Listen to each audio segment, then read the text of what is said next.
All right, we are live. Just got to wait a few moments to make sure everything's syncing up. As usual, live streams tend to be like that, even with StreamYard. So there's that. I'm also waiting to make sure my volume is off on YouTube, which is the best way to come into StreamYard, by the way. If you're going to come in tonight, turn your volume off on YouTube and turn your volume up on StreamYard when you get here. But welcome to the Rabyd Atheist channel. I am your host, Ed Rabyd, the Rabyd Atheist, former pastor turned atheist, now compassionate anti-theist, although the compassion has been challenged of late. So, especially with some of the comments of late, it's like, blah, blah, blah. But tonight, special live stream, you all paid for this. So here I am. I'm going to have a few random. I think I have one random guest for sure. I killed Earl. I think is still getting ready, and she'll show up. The link to the StreamYard is up at the top in YouTube if you want to come in and chat with me more directly. I don't normally do that anymore. I've had some bad experiences, but tonight I'm only going to let people I know in anyway. So that'll be that. But yeah, and speaking of which, I might want to be able to hear everybody without having them blast on my speakers. So here we go. All right. All right. So random guests and a hat tonight. I guess I will explain the hat part. I was watching, I think Ember one day, and she always has these fabulous hats. And but I've never really been a hat wearer myself, but I thought it might be cool to try it out. But I of course have no fashion sense whatsoever, and so I was looking for the crowd to do that for me. And so every time I have one of these special live streams for the next, this time and the next three times, I will have a hat involved. And then after I've revealed all four of them, I will probably have you guys vote on it in a comment section. So we'll see what happens. So I have a hat sitting over here, but I'm not going to let you see it until five super chats. I think we'll do it. And then it's just a short goal and it's minimal too. So I want to pay for the hat basically. So, so there's that. Oh, man, I don't have necessarily any other plans per se, other than to talk about the direction of the channel and what we're doing and how well we're doing. And I did want to discuss with chat right now. Like right now, I have to be a subscriber, right? And I wonder what everybody thinks of me doing that with every live stream because we tend to get a lot of random drive-bys. But before we do all that, let's see who's here. John is here from Holland. Earl is here, but she's getting ready. I'm wrangling the crowd, as she said. Cranky Elder God is not here, although it's suspicious that he might be here. Martin's here. Good to see you, Martin. Rimmer's here. Agora Supreme. Love this when you can relax after work. Let's see. Keep going. Oh, there's Lisa. Welcome, Lisa. And Paul. You must be up late, Paul. I know where you live. Let's see. And Grumpy Librarian is here for the hat. Okay. All right. There you go. Somebody is here for the hat. Outstanding.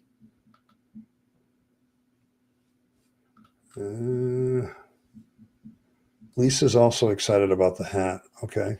That's good. It's a hat reveal, so I gotta pay for the hat first.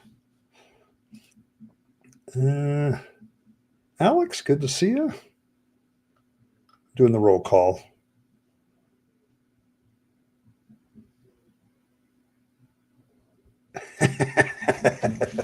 You have a valid point, Cranky Elder God. I don't have any proof of your existence. You're a divine mystery. I get it.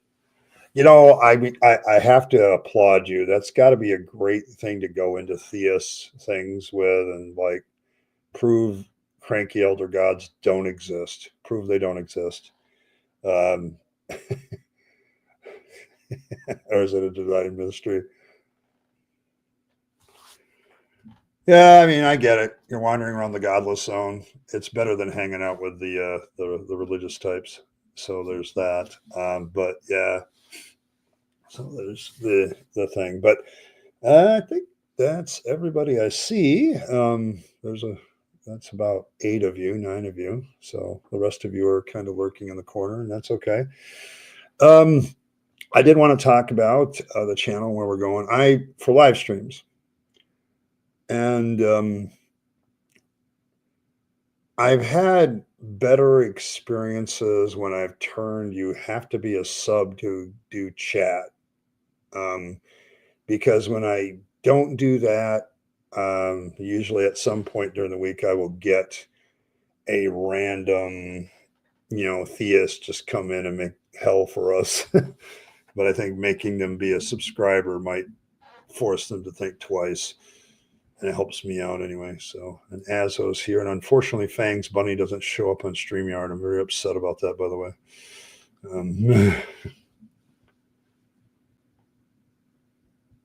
Super Chat didn't send. Oh, well, there you go. Have to try again. I have to check all the connections. YouTube is always finicky about that shit anyway. So. Got to feed the dogs. Yeah, make sure the dogs are taken care of. Doggos are important. So, but yeah, I guess I'm interested in people's opinion on what I should do about chat during live streams. Should I? I mean, I love everyone that's in there now.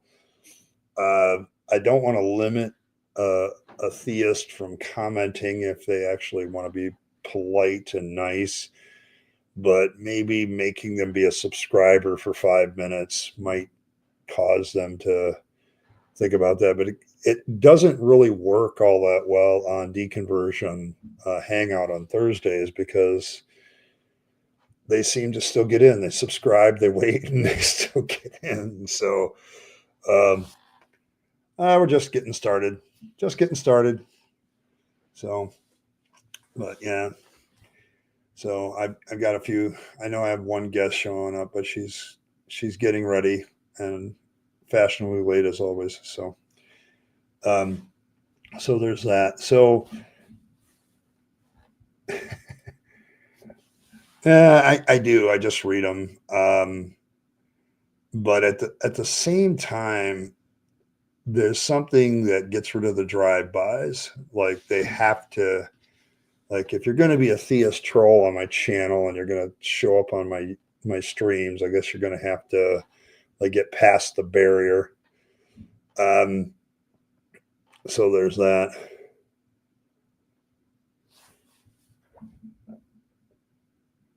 Yeah, you know what? I think that's kind of where I'm going. I think the thing is like I may still not do it on Rapid Fire. I'll just leave Rapid Fire open and anybody can comment. That's kind of the point. Although there won't be one this week, coming week, because I have a very important birthday to go to of one of my grandchildren on Tuesday. My daughter likes to schedule these things on Tuesday, and that's kind of why I put Rapid Fire there. It's the stream that if I don't do it, I feel less guilty about it. So, but yeah, it's that kind of thing. So, hey, Native, good to see you. Uh,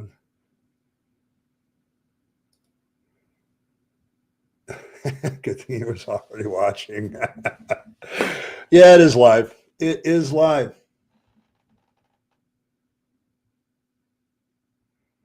Yeah,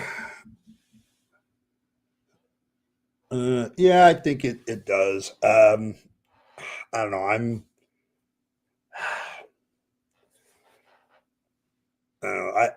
I've come to all the mods that are in the room. You guys do a fantastic job. It's I'm usually too nice to people, and I let them derail shit, and it's like we're trying to talk about something else, and I'm just not into it. So, but that's that. For those of you that are arriving late and have seen the title, yes, there is a hat involved. Um, uh, but I need some super chats to pay for the hat, and then I'll let you see what it is. The thing about the hat is this winter I don't normally wear one at all, no matter what time of year it is. But this winter has kind of said, Ed, you'd probably be a little less cold or shivering. I feel old to say that if you were wearing a hat, okay, and I just don't wear one. But typical me, I don't want something to be just a random stocking hat to stay warm. I want something that looks cool. So, I wear the necklaces now to be a little bit cooler. So, oh, Fred, you're here but not here. Outstanding. It is fashionable today to do so. That's for sure. You do nothing, you leave it all to Martin. Yeah, that's fair. Yeah, I think this subscriber thing kind of it keeps the drive-bys away. If they can't comment right away, they'll get bored and go somewhere else. But it hasn't stopped it, Martin, on Thursdays. Anybody else notice that Thursday seems to be where the theists show up the most on average? I don't think this week was too bad, but the week before, holy crap. It's just like everybody was there. Um, it was like there were 4 or 5 of them, I swear. And it was just, ugh. It's like I'm trying to talk to people. There's people that come to my streams that want to talk about what they're struggling with. And I got these people yelling at them like, eh. And it's always, it's that word, deconversion draws them like, a flame, and they're a bunch of moths. So, oh, man. Yes, you can. The link is at the top of chat. If you want to come on in, that's fine. I'm being very brave there. I don't normally do that. I would say if you do come into the stream, turn off your volume on YouTube. Otherwise, it makes chat very difficult. Um, so it's it's that. So show them why you made the right choice. That's true. They tend to do that. Um, but yes, the link to the stream is at the top of chat. But I tell people now to turn off your volume on YouTube before you come in, and that way StreamYard will handle the chat between us and the live chat. So that happens. But otherwise, you get this 2-3 second delay, which is annoying. So yeah, maybe. I don't know what the deal is. Maybe we can talk about that. Why is it do you think that theists always have to harass us? So, oh, look at that. Well, thank you, Lisa. Appreciate you. There's one. Trying to pay for my new hat, which I was explaining. I'm trying to wear for the cold for next winter, probably, but I want something cool. Maybe something, what should the rabid atheist wear as a hat? And we'll decide that over the coming months. So it'll be a long running discussion. So I've had several suggestions. So I think we've kind of gotten that on deconversion night the trigger should be pulled a little quicker. I'm just and Martin has a great way of he just talks about near death experiences, and you'll get rid of a lot of people that way because there's a lot of people that cling to near-death experiences for belief in the afterlife, and it's just kind of silly to me. So there's that. But hat time. Oh, you want to see the hat too? Outstanding, J Cal. You're right there. I'm trying to pay for this thing. I'm gonna buy hats and wear them. I want to say. Wig is the most natural looking hat. Yeah, that might be true. That might be true. But yeah, I mean, uh, I've we'll see. See, I've never liked wearing hats most of my life. But this year it was just like, I really should put something on my head. Maybe that's a weird reason to do it, but there we go. I have told them we don't go to their service and shit in the front, but they still are the victims. So yes. Rabbit ears? Oh boy, I don't know if I'd do that silly, but I do have a top hat coming. That's not tonight, so it's not a top hat. So we'll see. I'm trying for something that I can wear in public too. So there's that. Thank you, Martin. Appreciate you. So that's 3. 3 down, 2 to go. Won't take long. I'll wear it the rest of the stream too, unless it gets incredibly annoying. So.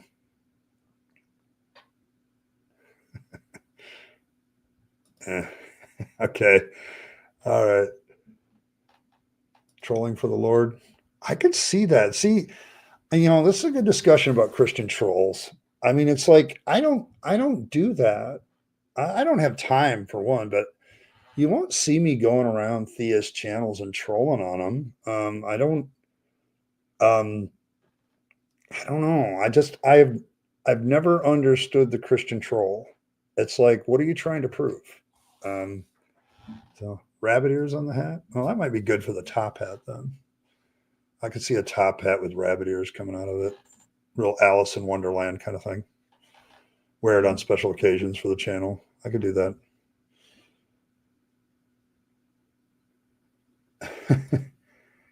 Well, welcome, Abe. But potluck Sundays, I used to have them after my morning service, first Sunday of the month. That was always there, but yeah. So there's that. Yes, I'm a non-hat collector. And now I'm becoming a hat collector for various reasons. So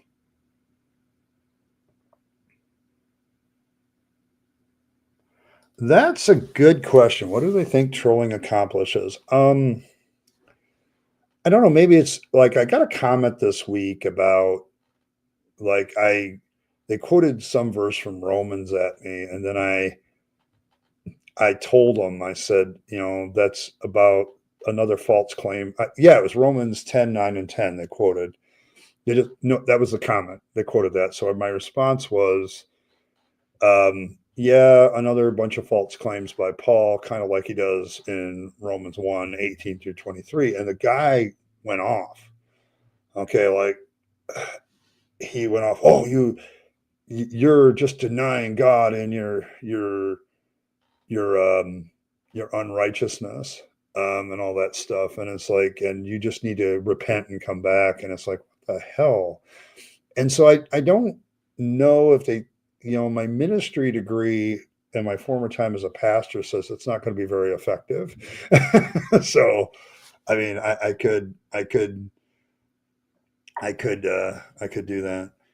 But it's just, I have never understood why they do this.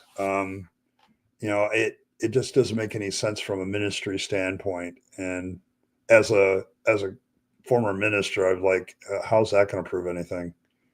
Precepts are philosophy trolls. That could be true.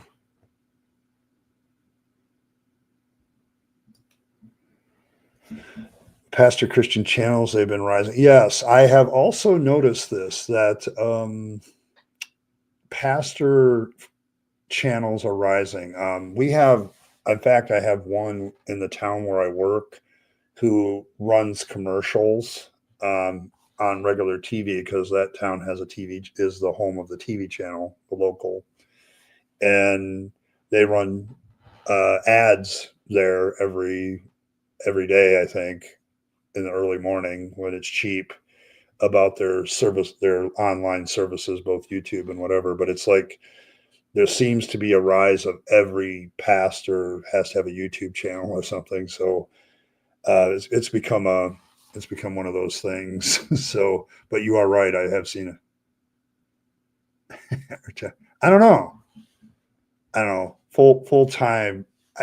I know what you're talking about, the antenna type rabbit ears, but yeah, yeah. So there's that. Thanks for the super sticker.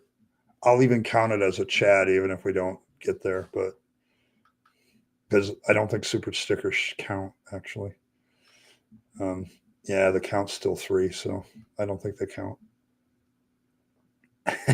Planting seeds for Apollo. Oh, yeah. I'm.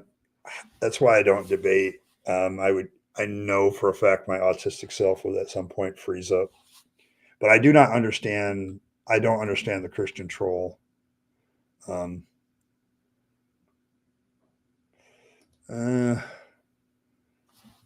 their internal chaos and everything. And this, Kristen, this is one of the things that I have theorized now about Christian trolls, is that they actually have doubts about their faith. And the reason they come, I think one of the reasons they come is that if they figure if they can win an argument with me, that reaffirms their faith, but it does nothing of the sort. Okay. It does nothing of the kind. Just because you win a debate or win an argument doesn't mean that it proves anything about anything. Um, so, there's that. Yeah, it's not I'm just not off the cuff either, but yeah, I now have the theory that they come here because they don't they have their doubts themselves, and they figure if they can do something for Jesus where they get it over on one of them bloody atheists, they can say, "Oh, I beat this atheist, so my theism is true." It's the same logic that a presupper has. Like, it's, if they can't prove me wrong, then my faith is good. And I think that is their dishonesty. That's not mine. So there's that. Oh,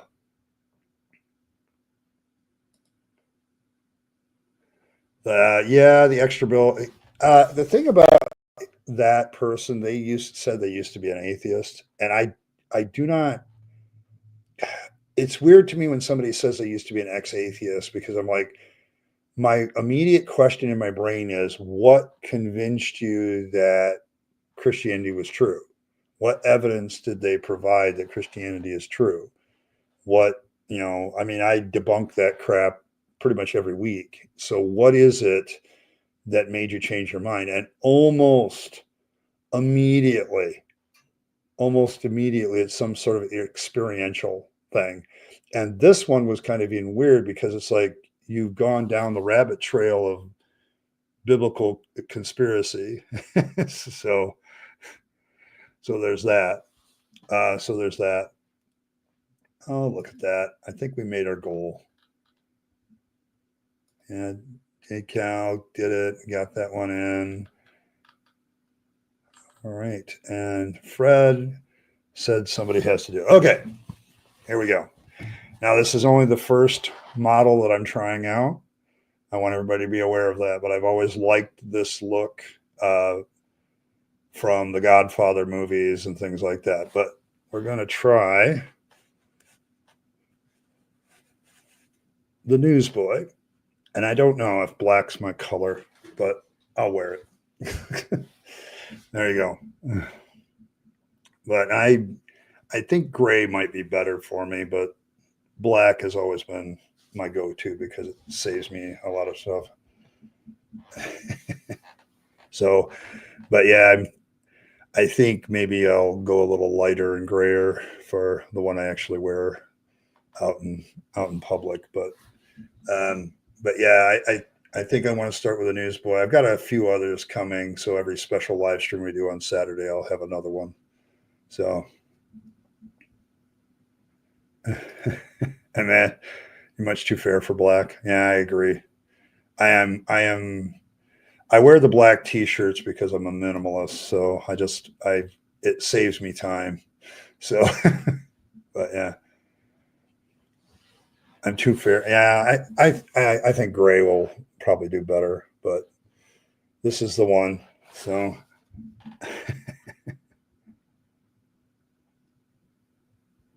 triple E. Yeah, I'm too fair for black. Um, it's waffle time. Yeah, kind of waffling. I'll be honest. It's a waffling stream. It's me waffling about stuff and that's going on the channel. People ask me why I've taken to live streaming, and I'm like, it's a it's actually a move to counter the a lot of the theist propaganda about atheists. Like if you show yourself to be a real person, they tend to denim blue. Okay, gray. I think gray might work, like a gray, but this is the first one I saw. I've got a few others coming over the next month, so there'll be a hat reveal every special live stream that we get. So for at least a month or so, and then I'll probably have you guys vote on it. I'll put up pictures and vote on it and ask for comments, and we'll see. We'll see if we can get an official Rabyd Atheist hat out of all of this. So, but I don't know. We'll see. I think it works too. I mean, I agree with Earl. I think I'm too white.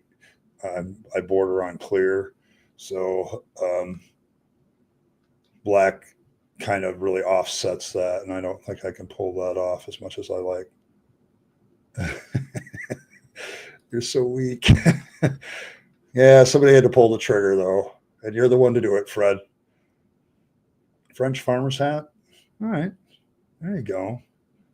Yeah, I mean, I got this look from The Godfather because there's a lot of background characters in the Godfather series that wear hats like this. They wear the newsboy. And I think it's because it's practical. It's got a little bit of a bill, and it actually keeps your head warm, which may be the reason I remove it later because it might get too hot. But I think it's ape. I think that's a large part of it. It's like one of the things when you're in the faith so long, and especially when you're a pastor so long, there's a certain image that you project. And if you see me as a pastor, I'm very clean cut, often clean shaven, don't wear any jewelry, because it just avoided a lot of controversial stuff. Um, and so it was all about that. And so I have been kind of reinventing myself as I've left the faith, and I try new things and I do new things. It's a deconversion issue, really, where you start to change your appearance a little bit. I mean, this beard, I've never had my chin hair this long ever my entire life. Um, so it really is, guys, about as you come out of faith, you kind of start to reinvent yourself, and part of that is how you look. Why did you dress the way you did? Well, you didn't want to offend people and people not think you were a Christian or whatever. I know girls that still wear dresses, because they think it's the Christian things to do. They've worn nothing but a dress all their life, and that's the way it is. So you wear black because it matches your heart. Yeah, yeah. Sometimes I feel that way about myself. Yeah. All right. That would be cool. You'll have to private message me so I can tell you where to send it because I don't want that blabbed everywhere.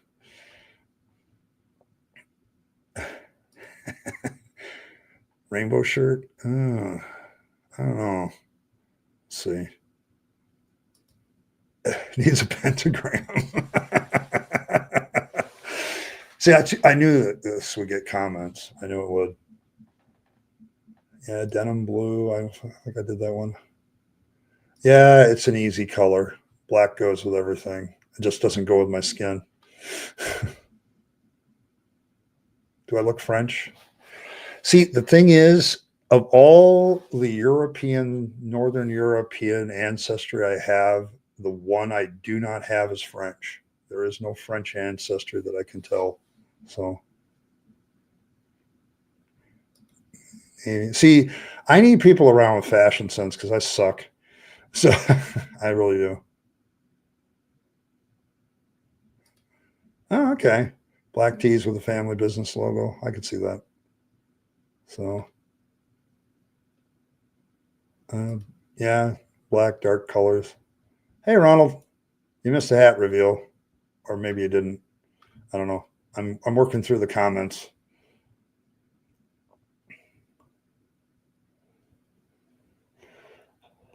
Yeah, I'm probably more a Johnny Cash than a John Lennon. Um, I like Johnny Cash's music better than I know that's probably anathema to you Beatles fans, but I didn't really like Lennon after he left the Beatles. So he had better music when he was still with the Beatles. So.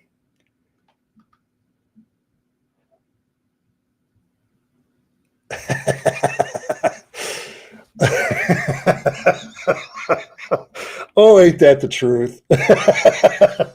If I could carry around any musical instrument right now and people would think I knew how to play it.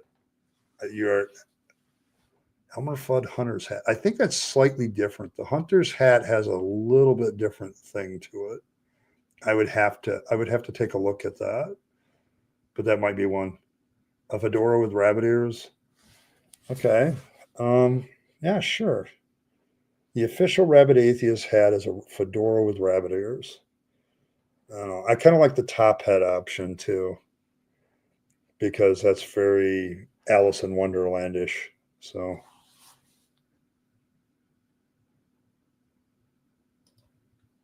yeah, tricorn. Yeah, maybe I'll get a tricorn.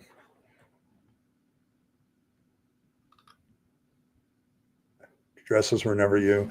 Yeah, see, that's the thing. Like a lot of the girls I went to youth group with, there's one of them that I know still wears dresses all the time, and it's because she's still a person of faith. So, all right, I do have a visitor. Can you hear me, Ed? Yeah, I gotcha. How you doing, man? Doing great. I'm Agora, but I prefer Jace, so this is pretty interesting. Yeah, yeah.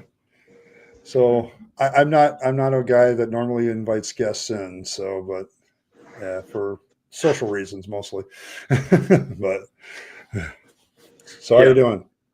I'm doing fantastic.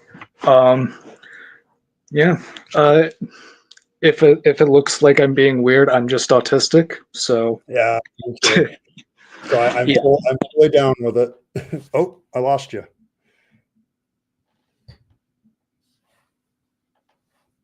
Oh, something happened. I lost him. Maybe I lost the connection. Oh, that's too bad. I love talking to autistic people because it lets them express themselves, and I'm definitely doing that. Oh, here we go. I'll add you sorry back in. about There we that. go. Oh, it's okay, man. All right. I haven't been on a YouTube stream in like 5+ years, so this is definitely different. Okay. Well, I'll try to make it as easy and relaxing for you as I possibly can. So, Yeah. Well, if you see my cats, a little it's, extra. Here's Lady. oh, it's awesome. Yeah, Yeah, I love pets. I just don't have any of my own right now. So I don't have the time. I think that's probably part of the biggest reason. yeah. It would You be do unfair. live. You do It'd be live un- alone. yeah. If I had somebody else in the house, it'd be a different story. But it's just me, and they'd be alone a lot. So, and I don't want to do that. So, How you doing, Ed? I'm doing okay. I'm experimenting, and I've been experimenting with live streaming for a while, and I kind of like it. It's like I was saying earlier. It's like it gets people to see atheists as human beings, and it counters that propaganda, like we're baby eating, don't have any morals, don't have any of that, and we're Yeah. not real people, and it kind of shoves the fact that we're real people in their face. So, Yeah. so, so. Oh man. Uh, I, I swear, some people are just, I don't know, I don't have that kind of attitude towards anyone, but I guess I'm just not indoctrinated enough. Uh, it's a product of indoctrination. It's the outgroup thing, and atheists get it the worst. Like I know Christians that are more tolerant of people of other faiths than they are of atheists. Like I have a friend that's more tolerant of Muslims than atheists, and I told him that was wrong. So, but Mm, it's funny. I moved from a more liberal state to a much more conservative state. Not going to give out information, but I just keep it to myself. But funnily enough, here, people are actually kind of more tolerant if I tell them I'm an atheist, as opposed to where I lived before. Fuck it, I'll say it. I lived in California before, so, but a lot of people out there, you'd be surprised by how many Christians there are, just as a general. yeah, yeah, I could see that. When I lived in Texas, I was much more cautious about telling people I was an atheist. But it was nice. It was Houston, so there were a couple atheist groups that I got together with on occasion, just to remind myself that there were still some out there. So, Yeah. Yeah, it's probably because I live in a college town where people are a bit more lenient on other people's views. yeah, Houston tended to be a little bit more cosmopolitan, so there was a lot of different views. But once you got out of the city, not so much. So, I'm surprised no one else has joined yet. I mean, I could do it. yeah, I mean, yeah. You say you haven't done this in like 5 years. What changed your mind? What? Well, well, the last time I've done something like this, it was for a much more, if you could believe it, a much more obscure channel, and the situation was just very different back then. And I've just kind of been busy, but now things are settling, and I was able to get home before the stream started, so here I am. All right. Okay. Yeah, but it's often like I have a hard time going to other streams and getting in. It has to be a thing in advance and I have to know it's coming. Like I did Earl's birthday bash because I knew it was coming and she was kind enough to give me the link and everything ahead of time. So I knew Yeah, it was coming. But if dropping into a stream, nope, not going to yeah. happen. It's Oh kind of yeah, hard I for get me. it. The autistic need for scheduled activities. Scheduled social activities must be so yeah. Ah, yeah. Yeah, Ape has a suggestion that I get the hat like Doc Holliday there on the back wall behind me. So I think that might be an interesting one. I'll have to look and see if that's available. Oh, Probably when I'm about your age, maybe even a little before that. That I've always kind of enjoyed that type of hat, but I don't know what it's called. yeah, I don't either. I'm new to this. Okay, I mostly it's one on one hand it's practical because I've noticed that the winters have gotten a little colder for me, even though they're the same temperature, and that's probably my age. And then I've never tried it out. It's reinventing myself. It's an when you spend 40 years plus as something, and then you come out of it, and here I am 8 9 years later, and I'm still trying. Who the hell am I? At times, because religion defines so much of what we are, and then you come out of it, it's like, who is this person? I don't know who that Yeah. is.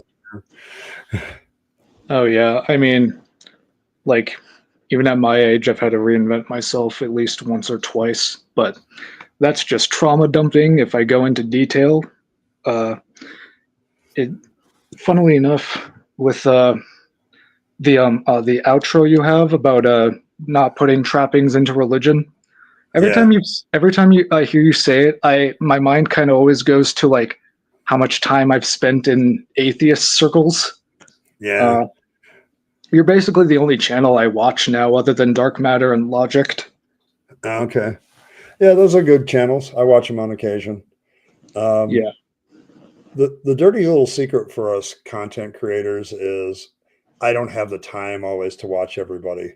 There are certain people that I'd gravitate to as well. So I'm trying not to be religious about being an atheist and, going to everybody's stream and doing all that. So it's much more of a thing where you just kind of, looking at the people that I like and I listen to what they have to say and, react to it if I think it's worth. But I spend a lot of times, I don't troll on theist channels, but I'm always looking for videos to react to. So you find stuff.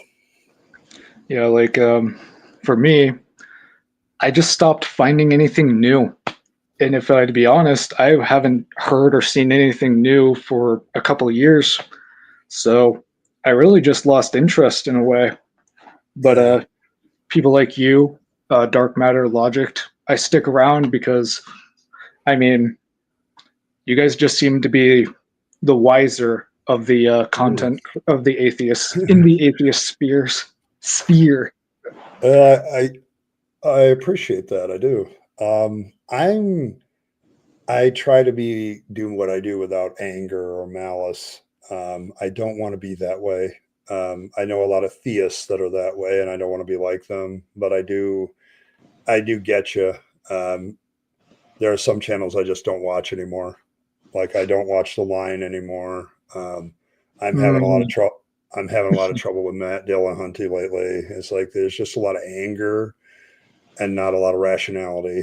So it's kind of it's kind of hard for me because I used to admire Matt when he was first into this because he had a lot of good things to say and he did a lot of good things, and now I don't know what it's about anymore. So yeah, honestly, it's kind of embarrassing, at least from my perspective.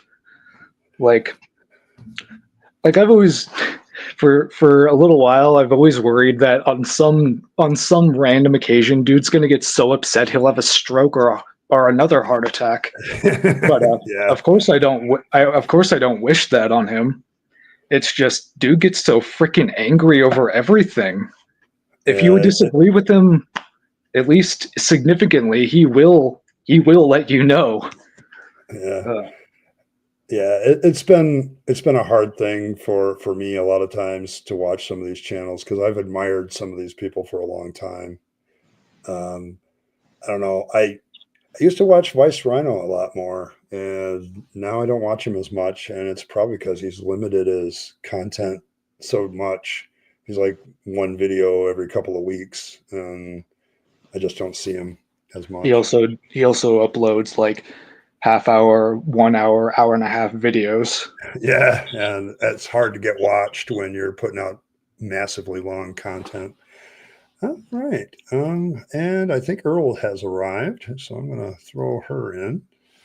Hi, Earl. Hello. Oh, looking fabulous as always.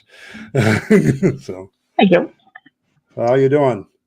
Yeah, there's only one of us that can wear all black. You're the one that only pulls it off? Are you sure? There's only one in this chat. Oh, yeah, you could pull that off pretty well. I do it all the time, but it's more you don't see the rest of it, which is blue jeans and white sneakers, and I'm just a pretty normal guy. Just like wearing black shirts because it's easy. So I have no fashion sense whatsoever. So same here. So it makes it easier for me. I just like the color black. Yeah, it's a good color. It's all the colors, I think, as I recall. Yes. Or is white all the colors? No, yeah. White is all the colors. I mean, from having a few artist girlfriends, they have told me that some of them might even say black isn't even a color at all. It's a shade, It's a something like shade. that. It's a shade. Okay. All right, Earl. Oh.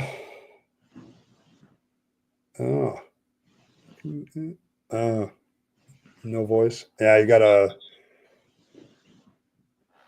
All right. Yeah, she lost something. She'll be back. Kind of like you. It's like something happened. So, Yeah, I'm but not yeah, used to it's just. holding my phone like this. Oh, you're not. Okay. Well, get tired. There's no. This is a kind of a random thing I'm doing because I'm trying to figure out what to do when people actually get to the point where I'm doing a Saturday stream because you have to kind of earn it. And so I want to definitely, you know, figure out something that we can do that's special. The hat thing came up because it came up a month ago when I was talking about it with other people. Oh, there you are. Can you hear me now? I Oh, can yeah. hear you now. Definitely. My internet had a moment. Yeah, mine has moments too, which I worry about when I do streams. I really need a new computer. This computer is, I've got a laptop here that's running like way too much shit. Yeah. And I Yep. got it before lockdown, so it was like 2019. Ooh. And so it's limping along. Slumping along. You Yeah, know, I had one like that too. I finally upgraded this year, so what I have now is that's pretty nice. So yeah, that's my goal for probably next year. I need to get my credit situation figured out. yeah, and I'm getting better there. So, but yeah, Mine was perfect. It was like 825, like pristine. And then COVID happened, and I didn't get paid for a year because unemployment screwed me over for like 11 months. And like they gave me like this huge check, but then my car got repoed, and so I had to use that entire check to get my car out of jail. And I was having to like put my rent on credit cards and all that kind of shit, and so it wasn't pretty. yeah, it's not pretty. A lot of people had that happen to them. I got lucky there. I was an essential employee through the entire thing because I Yeah. worked in grocery, so I had to go to a grocery store every day, and I was Yeah, they department didn't let us manager. clean any teeth. They let dentists do emergency work, Hmm. and that was it. And all hygienists were like, nope. Out Because of luck, we yeah. right, we make aerosols. That's all we do all day long. And we're like right in Well, front of somebody's face too. So I've still never had COVID. yeah, I've never had it Funny either. enough, But for being I like ended right up, in somebody's grill all the time. Had I had to it. deal with the public during that time because I was the department manager of meat at my store, and we didn't Mm, have anything. nope. It's like, you're keeping All all the that nope. for yourself, and I'm like, no, I'm not. I All the lunch really. meat. Yeah, I'm just keeping everything for myself, and it's like it was that bad. People were irate and very upset for a while. Um, Mm. I remember that all so well. It's kind of There's burned in my brain. large parts of it that I have that are gone. I got a really bad bout of, they call it melancholic depression. It's kind of an older term, but it describes what I went through perfectly. It's like you don't have the energy to like you don't have an active want, like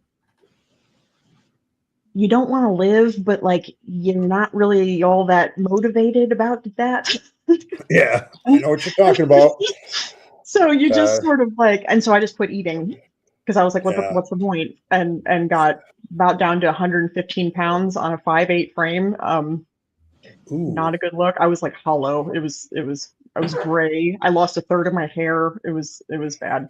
And so and then I couldn't afford some of my medications. So at one point I was hallucinating, and every time the water would turn on, I'd hear singing. And then when the refrigerator started saying my name and it sounded like my mother, I was like, nope, that's it. Wow. Yeah, you probably should start eating there. Probably Yeah, should yeah. eat. I still didn't really eat much, but I at least went and like begged, borrowed, and stealed to at least be able to pay for my medication so that, that shit wouldn't happen. There you go. But yeah, that was not fun. Yeah. I was so afraid of, because every time the water would, it was every time that the air conditioning would turn on, first it was just 2 notes, and it was like, it was just like some lady singing, and I was like, the whole time I knew it was in my head. I had a roommate here, so I was like, I could ask him, I was like, you don't hear that, do you? Like, I know you don't hear that. He's like, no. It's like, okay, just making sure. But then every time the water would turn on, like the running water, yeah, and then it started becoming, it sounded like funeral music. That's the only way I can describe it. It was just like this sort of like dissident sort of, so it started out as 2 notes, but they were like the wrong notes. And then it went to like 3 notes, and then it got bigger and bigger. And then it became more and more complicated. And like, I couldn't take a shower. I had to take a whore bath all the time. I didn't take a shower for months. I just did whore baths because I couldn't stand to have the water running, and then it got so bad that the refrigerator was talking to you. Yeah, it wasn't that it was talking; it was that it sounded like my mother, and that was the part I couldn't handle. I could handle it talking to me. I couldn't handle it sounding like my mom. Oh my goodness. Yeah, but yeah. I've had experiences like that, like when I was still a Christian and I fasted for like 30 days. I did a 30-day fast. Yeah. It was I started to feel that way at the end of it, like I was losing my ability to assess reality. So it was like I mean, I lost a lot of weight. I mean, at the time I needed to, but it was like I do think that that's a practice that gets interesting. Yeah, you didn't, because you were already down there. I really didn't.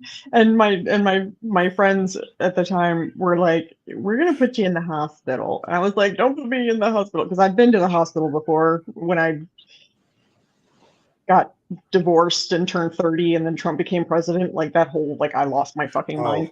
Oh wow! All at the same time. And I lost my job. Right, my boss went in one day, and I went and cleaned my first patient's teeth, and then he came in and said, "I'm done. I can't do this." He had a mental breakdown and just like shut down the office. So I was out of a job without any warning. And then I found out that my ex-husband had been cheating on me. He literally locked me out of my house. So I was homeless. I was turning 30. Trump became president, and I lost it. And it was Christmas, right? So my birthday's 2 days after Christmas. So it was like all during the holiday too. And I just was like, nope, the fuck, right out of like reality. Bye.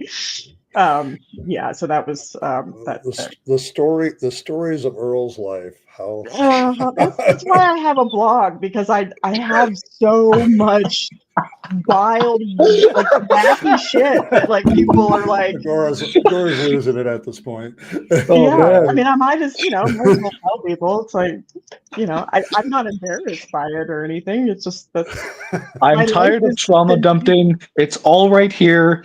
Every single point. Yeah. There it is.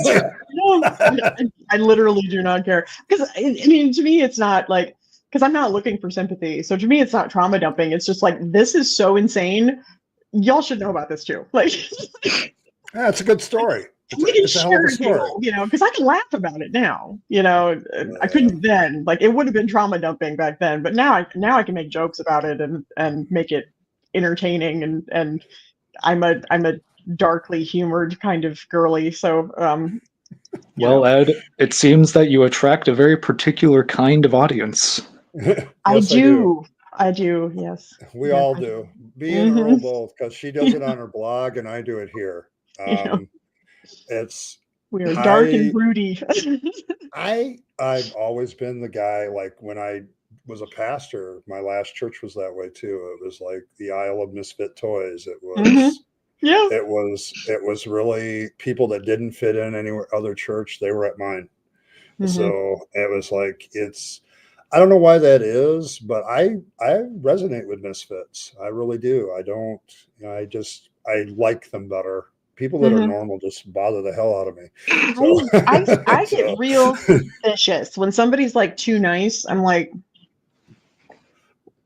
there's something wrong, like I immediately do not trust it. I trust people with a little bit of like, what the fuck? Like, I trust that way more than I do like squeaky clean kind of people. And that's why I think with Christians, I just immediately assume that they're all hypocritical liars. Yeah, it's not healthy. It's not a healthy view of them, but I get what you're saying. I do, because I've had to fight it like real hard over the years. Yeah, and for me, it's all, I got the behind the scenes view, because as a pastor, you have all those conversations away from services and away from events, at board meetings and all that stuff. And I don't think I ever had a church board that didn't have at least one sociopath on it.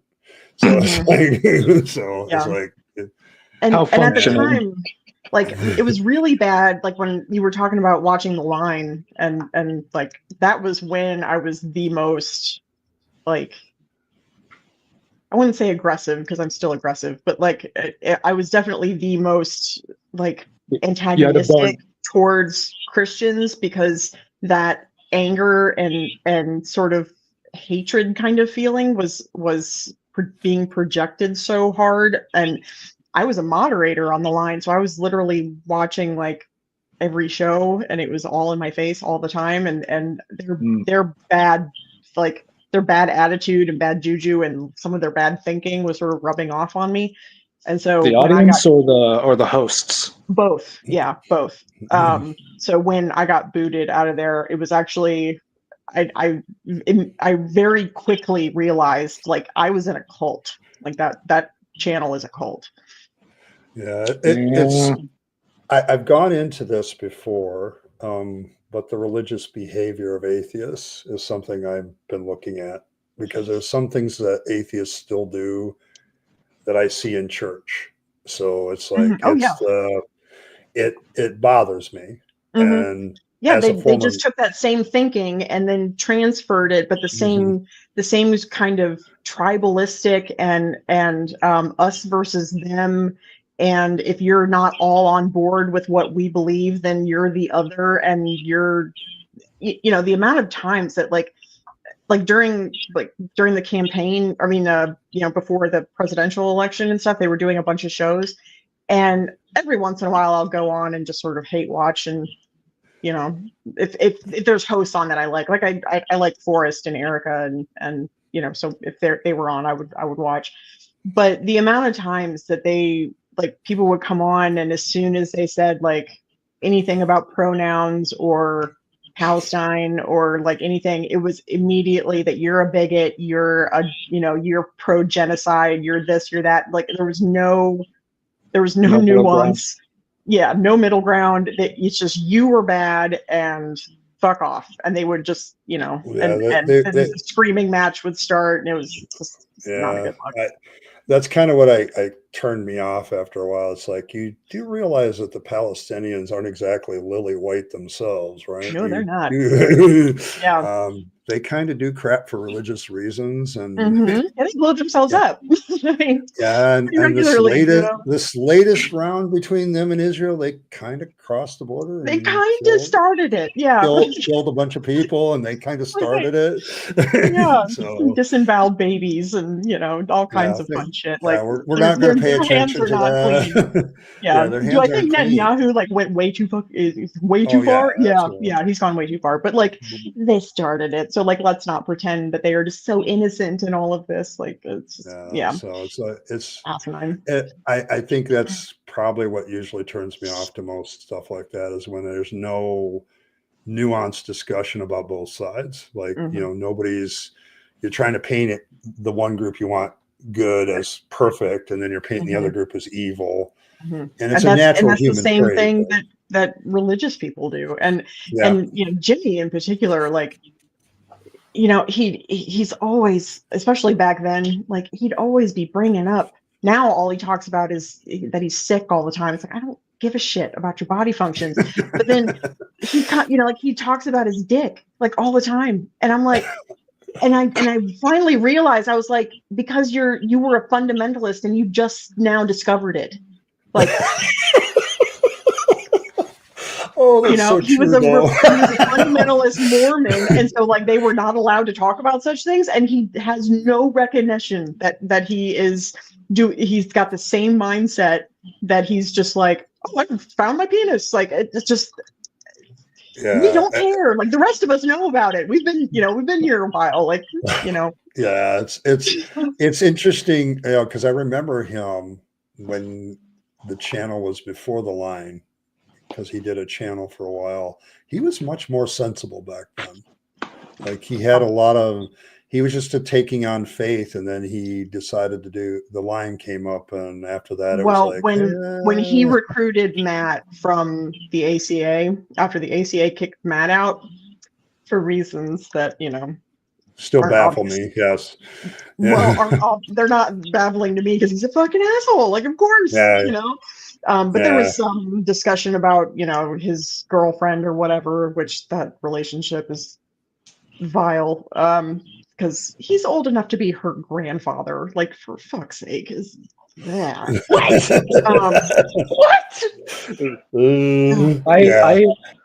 All I've heard is that he's dating a trans woman or something like that, and I'm thinking, well, I'm too straight to really like get that, but no, like, what? I don't care that she's trans. That doesn't bother me at all. It's that she's like 25 and he's almost 60. Like, there's like, a power dynamic there that is very inappropriate. Their grooming kind of behavior sort of kicks in at that point.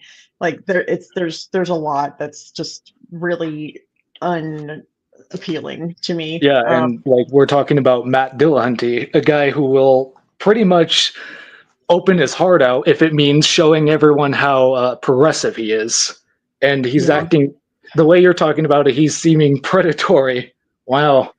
I think it's predatory. But yeah, he's that whole group over there is like aggressively inclusive. Except if you disagree, then you're banned, and like you can't have a conversation in their chat. They put it on super slow mode so that either like you can only send a message every like minute and a half, or that if you say anything, even vague, like even kind of on the periphery of like a little bit, discordant or whatever, like it's immediately they'll ban you. It's a cult. It's a fucking cult. I swear to you. It's like there's a dogma that they have that, and if you depart from that, you can't do anything. And I've never liked channels like that, and that's why I have the people here. A lot of people say this is their safe space because they're like you, Earl. You're a centrist. You're a moderate at times, and it's like that's not welcome in certain places. So it's like it's. But here, I'll take a centrist every day. I'll take right, left, center. Doesn't matter to me, because as a poli-sci guy, it's like, what do you expect? You expect everybody to toe the line of two separate opinions in a country of 355 million people in the United States. We only are allowed two opinions. So it's like, I don't think that's going to be realistic. And if it's not theirs, then it's and you're done. And it's super bad. Like, come on. Like I've had some serious thought about this, and I've been thinking, and you look at classic religion, and you have the prayer as a form of self-reflection, whereas when it comes to the progressive left, I don't like the idea of just labeling them as a religion, because that just steps on people's toes. But it's all there. The self-reflection for these people seems to just be like activism and different forms of virtue signaling. So much virtue signaling. It's so cringy. I honestly sometimes need an awkward pillow. I'm like, I can't. I need a barrier between me and the media, because they are so like just flag wavy and all this shit. It's like, just tone it down. Like it's just, Yeah. it's really like when it comes unnecessary. to just last thing, when it comes to like comparing it to religious behavior, anyone on the outside can say, well, the obvious problem is that you people, what's the right word? Like, it's like when you think your shit doesn't stink or something, where they're basically, they have no like standard when it comes to actually, man, oh, my mind's going blank. Basically, they believe they're immune to any kind of criticism. The But that's a very, self-righteousness. very Yeah, they have a self-righteousness that's pretty gross yeah. to me. When you have a righteous cause and you believe what you're doing is just correct as far as objectively as you can articulate it, then of course you're going to be a bit of an ass about it. But at the same time, it's like to me the obvious solution is just some goddamn humility, I guess. Yeah, the hubris is that I don't. I'm I don't. right and I'm always right and fuck your opinions because I'm always right. Like, Yeah, I don't know how people would have that view if you've come out of faith because you were so wrong for so long. How is it that you now think that you're so right?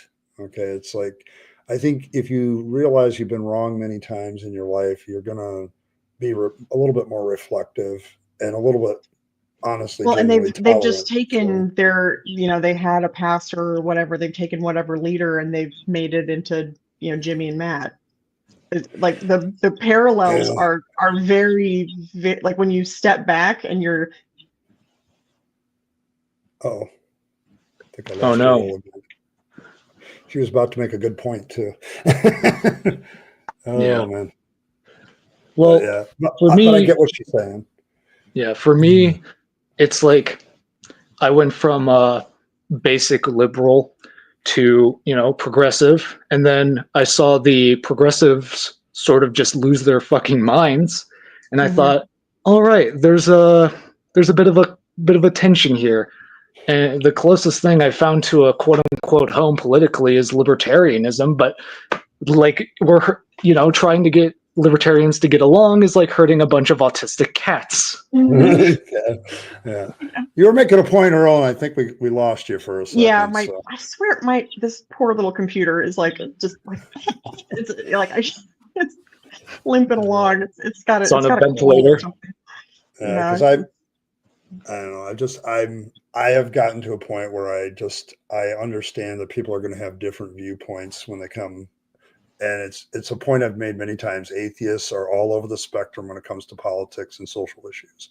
I mean, we have a fight in the atheist community right now. There's a genuine battle over trans. Okay, like it is a real thing. Regardless of what side you step on, atheists are not unified on that issue. They just are not.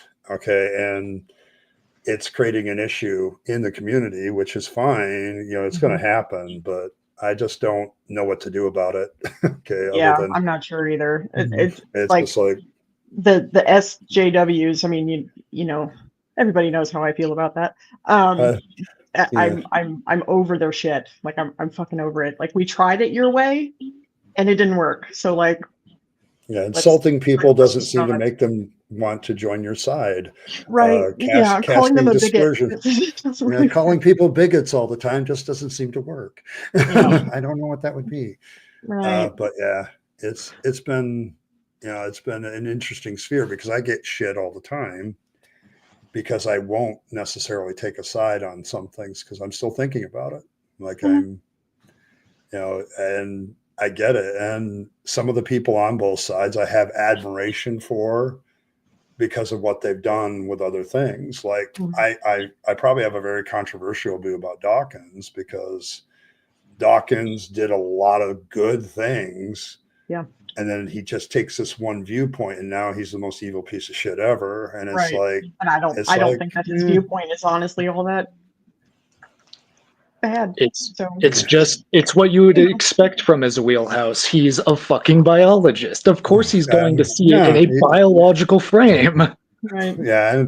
And I the thing is with him, like he writes in his book, like when the one scientist was proven wrong, how grateful he was to be proven wrong. I think that's generally Dawkins's attitude. If somebody could prove him wrong, he would admit it. But nobody's done that yet. I think I don't know. a big factor is probably his age, but I'm not faulting him for that. When it comes to this subject, he probably is like, okay, male, female, and then there are I don't want to call them abnormalities, but there are people who don't exactly fit in the those. Yes, thank you.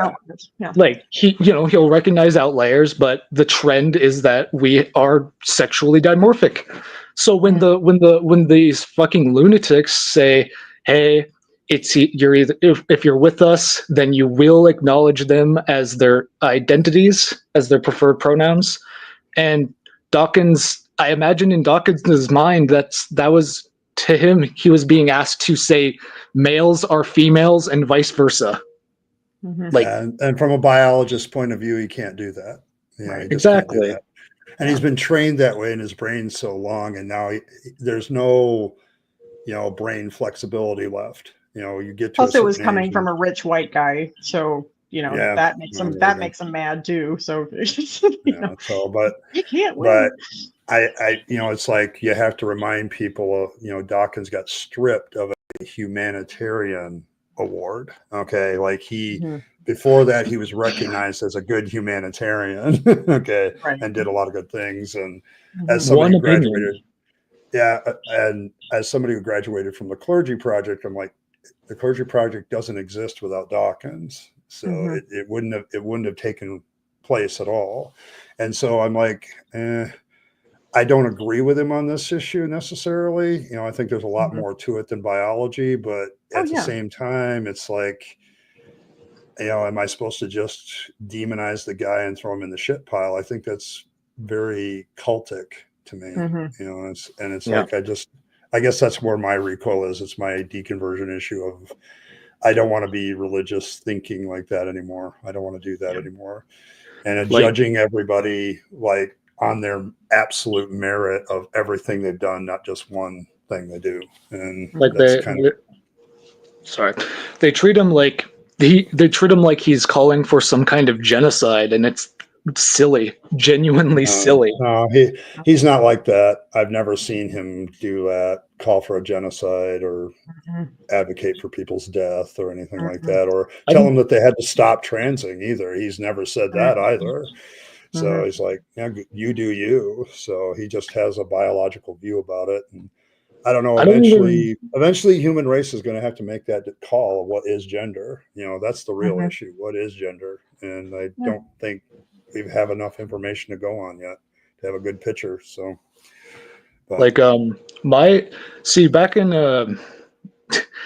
back in 2015, when I was a wee little lad, that was when I first started hearing about the trans stuff. And as something so big and controversial, I took it upon myself to figure out what is actually going on, and why do people believe the certain things. And I kept getting into this problem of, it's like, okay, my beliefs around people's autonomy says they can identify however they please, and I genuinely don't care. But when we're dealing with people who may have mental issues, we should take it a little more seriously. I think counseling is key in this one for people. Counseling is absolutely key for transitional people. Yeah, they need to see to make sure it is a genuine transition, or is it just them feeling bad about themselves? Okay, when it came to the deciding factor, I don't have the source, which sucks. But again, this will date me. I watched Blair White back then, and she brought up a study that the brains of trans men match the brains of bio males, and the same thing goes for trans women. And I thought that works. That's completely fine. That explains it all. Their brains are structured so that there is a disconnect, in fact, a conflict between their own biology and their genitals and their brain. Like, Yep. Which is where I've said that their strongest evidence is going to be is neurology. As soon as they, and the problem with that, then that punts it back into Dawkins's biological field. And a lot of people don't like the neurological answer, but it's probably the best one. Well, why? I think they don't like it because then it gives them credence, the biology people. But I've always had another biological argument, which is we literally have medical technology that kind of transition people. Doesn't that kind of indicate a person's body is a little flexible? Like if I start taking the right medications, I'm going to start looking like a girl, and vice versa. You can do both ways. And this is why I think this issue needs a little bit more tolerance until we sort all this out. There's a lot of debate going on, and trying to figure it out is one thing but my view is if you want to do it, you do it. You have your own autonomy over your body. You go do what you want to do. But there's a lot of people that want to argue other things, and I'm just not there. I'm not there to argue that. So what people want to do in in their own life with their own body, that is their business, and I will fight for your right to do that. Yep, me too. Absolutely. But like you don't get to stomp on my experiences to make your own. That's the only caveat I have. Like your rights end at my nose. You don't get to punch me in the face to you don't get to violate my rights to do what you want to do. Especially a lot of the really loud online, chronically kind of activists can be Earl, I'm still trying to find a place where we can have more light than heat. Okay, like we actually genuinely look at the issue without getting upset about it. And I can't seem to find it. Like everybody has such strong opinions about it. Holy shit! You should have seen. I got literal death threats from that blog post that I wrote. Did you? Oh, wow! From friends, people who I thought were my friends. Yeah. See, I don't get that level of attitude about somebody's opinion. I guess maybe I'm a Gen Xer, and I had to sit at the table, before social media, and the people across from me at table at lunch in high school could be all over the place, but you still found a way to be friends with them. Okay. Like politically, socially, all of it, you had your cliques and everything, but it's like you either dealt with those people or you didn't have friends. Okay. You had to find a way to do it. And so when I see people, it's one of the things I've talked about with my therapist. I asked her flat out, I says, has social media caused us to be more ideologically inbred? And her answer was, yeah, I think so. Okay, I think so. Because you can find somebody. We call them echo chambers. Yeah, for a reason. And I think that's what's happening. And I do hope that I'm trying to fight that here, because I know I have people all over the spectrum on the trans issue. I know that in the chat. Okay. I know a lot of these people from dealing with them before. And I know it's like, I'll let you be here. I'm not going to kick you out. Okay. Because, on other things, we lockstep, like keeping church out of state. I'll lockstep with any atheist on that. There's a whole bunch of issues that we agree on that we need to be together on, and especially now, holy shit, because that's my chief worry right now is watching, forget Project 2025. The atmosphere is we won, so everybody should join our team. So it's like, no, I don't think so. But yeah, it's good discussion. See, I like being able to discuss. Chat's unhinged, but this is good. Yeah, well, the chat is always going to get unhinged. They'll be, some of them get mad and leave. They'll be back because they know me. I really try not to be so dogmatic on things that I can't listen to somebody else who has a different viewpoint. Okay, I listen to theists on this channel. Come on, I'll sit and listen to them. I mean, it was so bad. Like the people couldn't get that blog post I did. People literally could not get past the first fucking paragraph without ripping me a whole new asshole. Like it was unhinged. So And such that kind of like aggression because I have an opinion that you don't share is so weird to me. Like I it don't. shows that they utterly lack intellectual discipline. Well, and they were proving my point in my blog post, which was that we can't just call people bigots and like just attack people that have a different opinion than you because you're going to push them into the ideological, embrace of the other side, and they were literally proving my point. And the lack of self-awareness was just. It's happened here before too, because I've brought up things that I'm like, you can't approach a theist and just call them names and then expect them to listen to you. It's not going to happen. I don't listen to them when they do that to me, because there's something in human beings that when you insult them, they shut down and wanting to even talk to you. Okay. Like it's now antagonistic. You're outside my tribe. I'm in my tribe. You are now the enemy. We are going to fight. And that is not what causes people to change their minds. I know if I had gone to like atheist forums back in the 90s and been treated like that, I wouldn't be an atheist right now, because I'd be more emotionally motivated to not look into it because these people are nuts and I don't want to be a part of that group. Okay.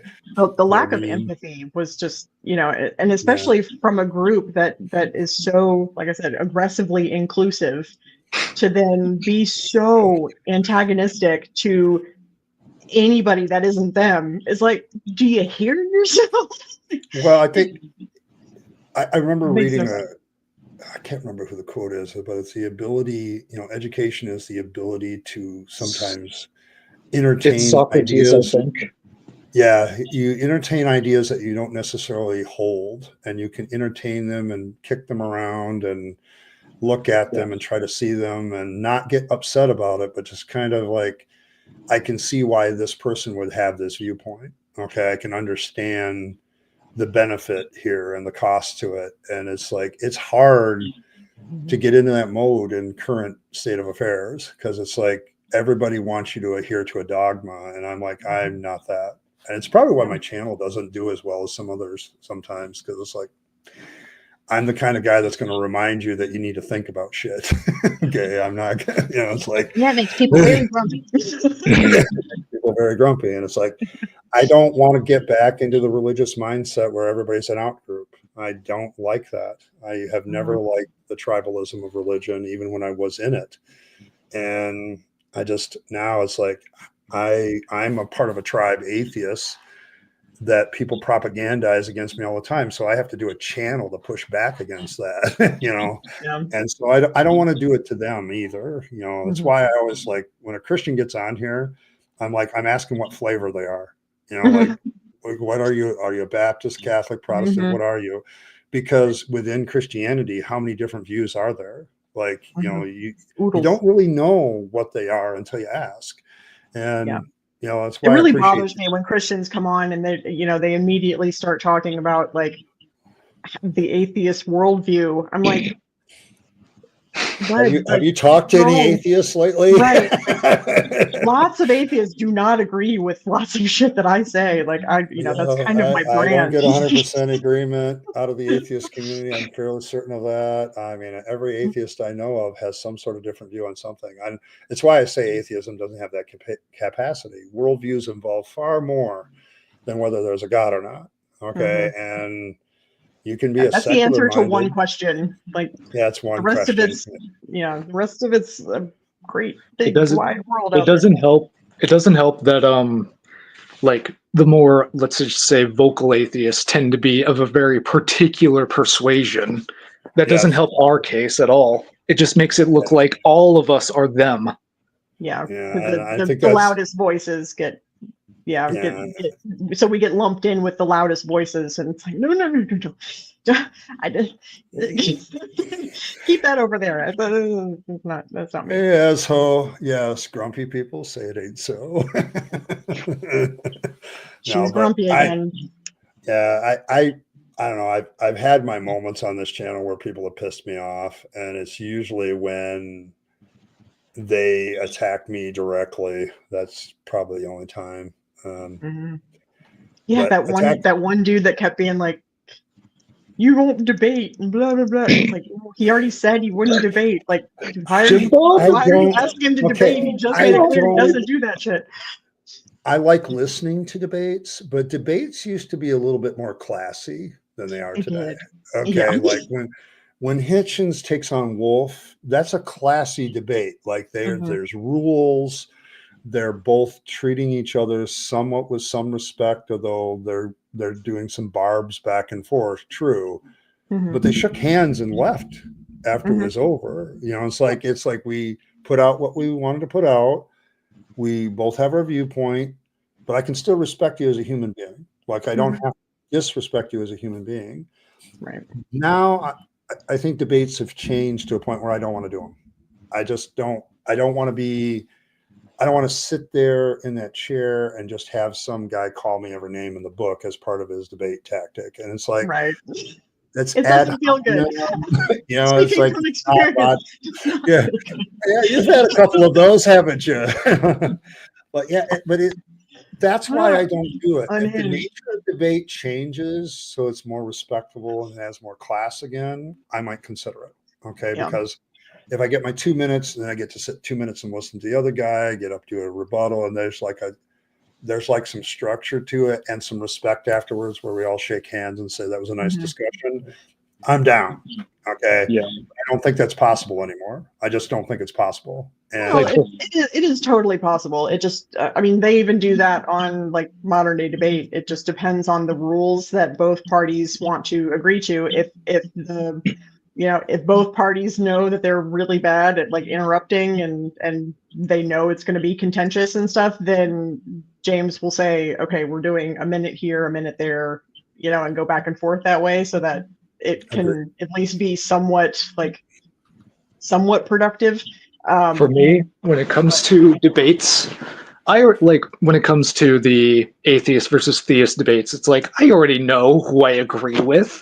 No one's going to change my mind, and I'm honest about that. What I'm here for is to figure out what arguments the opposition has and see what reasoning they use, if any at all. But that's a rare attitude, it seems. Yeah, I watch them because I do get I not fairly often, but with enough that I still watch. But I get ammunition, different talking points that I didn't think about. Yeah. That people will say, and I'm like, oh, that's a good burn, Yeah, Ooh, the worst try debate to get I've more ever ammunition seen. for myself. The worst debate I've seen, hands down, it actually pissed me off, was Aaron Raw and Kent Hovind, and the thing, all like 3 hours of it, like Oh, I couldn't anything with Kent remember. Open is a shit Oh show. yeah, oh yeah, but like the thing that pissed me off wasn't the 3 hours of it that I can't remember for the life of me. Only one instance sticks out in my memory, and it's when Hovind claimed that. Let me think of it. If we since we currently cannot literally make life, even though we can now, or at least manipulate synthetic genetic codes or something, the fact that we can't do it means that a superior being had to make life. But if we end up making life from scratch, then he said, "Oh, then it proves intelligence is required for life." I Right. I just Can't win. I just lost it. I No can't. integrity whatsoever. I knew he had Yeah. none, but I didn't know he had less than zero integrity. Arn And is not a very good debater, and his Bible literacy is yeah, horrific. But he's great with taxonomy and all that kind of stuff. He I can love his flip science that off. videos, but whenever Yeah. he does a Bible one, I'm like, I as It's somebody with a cringy. biblical studies degree, Yeah. go, What about yeah, his you're taking that a little bit too far, or what this about is, his Noah's Flood series? he did a pretty good job on that one. Yeah, he did Because good. he wasn't always dealing with the Bible. Okay. Right. He was dealing with cultures. He was dealing with biology, geography, and geology, and all that The stuff. science part of it, yeah. So that's kind of where he's at. So, although those are some of my very favorite debates to watch, is the Noah's flood stuff. I had learned so much. I had, like, because you have to know so many different disciplines. Not only do you need to know like some of the Bible stuff, but you need to know like the geology and the biology and all this kind of stuff to debunk all of it. And I think that my favorite my favorite point that I learned was when God, I can't remember what his name was, but he made the point that in the Bible it talks about how the ark was covered in pitch. But what is pitch? Yeah. It's sort of that by itself like debunks the whole 6,000-year-old Earth, and I was like, I'm actually a bit confused. Can you explain it to me? Pitch is it's an old oil. Yeah, it's old oil. It's old oil. How is oil made? Oh, now I realize it. Wow. I was like, the biblical writers took pitch as something created, but we know better now. So right, it's like, yeah. Jeez. Yeah, I just thought it was an excellent point, and the other person was just like God did it. Shut it down. That's all it comes down to. It's God did it. God did it. Yeah, I mean, but I like if I've watched a lot of Hovind debates, and it's like he's not there. He's there for the attention. So Hovind is he's a wife beating taxi who yesterday went down to his place and was his disciple for a little while. So that kind of bothered me too. Yes, and he was. He was his lackey. Lackey for a bit, and now I think he's back on his own. But it's like, guys, we don't need hell. Just imagine existing as Matt Powell. With his tiny little mouth. You would hate to do the oral work on him, wouldn't you? Holy shit! How do you get to that man's teeth? Like, what is I would need my extra tiny little tools. Get right in there. Maybe it's a learned behavior where he keeps his mouth very closed. I bet he gags too. I bet he's one of those that you go to put the X-rays in there and he's like, it's like, chill the fuck out. Like I can't imagine how awful it is to clean that man's teeth. That's the things that is what my hell is made out of. Oh, Ronald at Indian Lake agrees with you, Jays. It's like he's like, yeah, he thought that was hilarious. And I agree with it. I've seen way too many memes where it's been like, do you really want to hang out with me for the rest of eternity? And the answer is no. Absolutely. Man, no. Underlings. I never read the Bible with any seriousness whatsoever. So when I found out about heaven through, I think his name is Underlings, a YouTuber, it was like it just blew me away. Like this is insanity. Why would anyone want to exist like this? But that's the thing. I didn't know about heaven because no one talks about it. At least it can be. It's a very it's an alternative. Okay. It's a very specific kind of like not a fantasy but a doctrine where it's like heaven is more described in the cultural sense, kind of like hell is really. Way more than the Bible describes it, if I'm not mistaken. Yeah, the more I think the book that killed heaven and hell for me the most, even when I was still a believer, was Robert Heinlein's Job: A Comedy of Justice, because he has the main character go to heaven and hell, and he hates heaven because his love isn't there. The people he cares about aren't there. He's the only one that was holy enough to make it, and so he basically goes to St. Peter and opts for hell because let me out. Let me out. And then he goes to hell and he finds out that Satan's not that bad a dude. And, the people that he wants to hang out with are there, and the love of his life is there. And so the book kind of heaven is wherever this woman is, for me. I mean, if I seriously believed this stuff, I'd sin just to go to hell. If I believed in this crap. Yeah, I mean, it sounds way more fun. I think it was Mark Twain who said, and I hate being told. So heaven for the climate and hell for the company. I'm far too skinny and arthritic to be cold, and I imagine they crank up the AC up there. So I'm sure they do. It's like you make it sound like a really bad clouds, nice and icy. So you make it sound like a really cold and sterilized hospital. That's the image I had. Yeah, it's the image I have too, and it's the image I had as a Christian about heaven. It's like, what are we going to do? I'm going to get bored. Okay, I'm going to get bored really easy, and I think that's where my because you don't have free will up there. I reject the concept of human free will down here anyway, but you don't have free will up there, so you can't sin. And that's where all the fun is. You don't even have your own mind.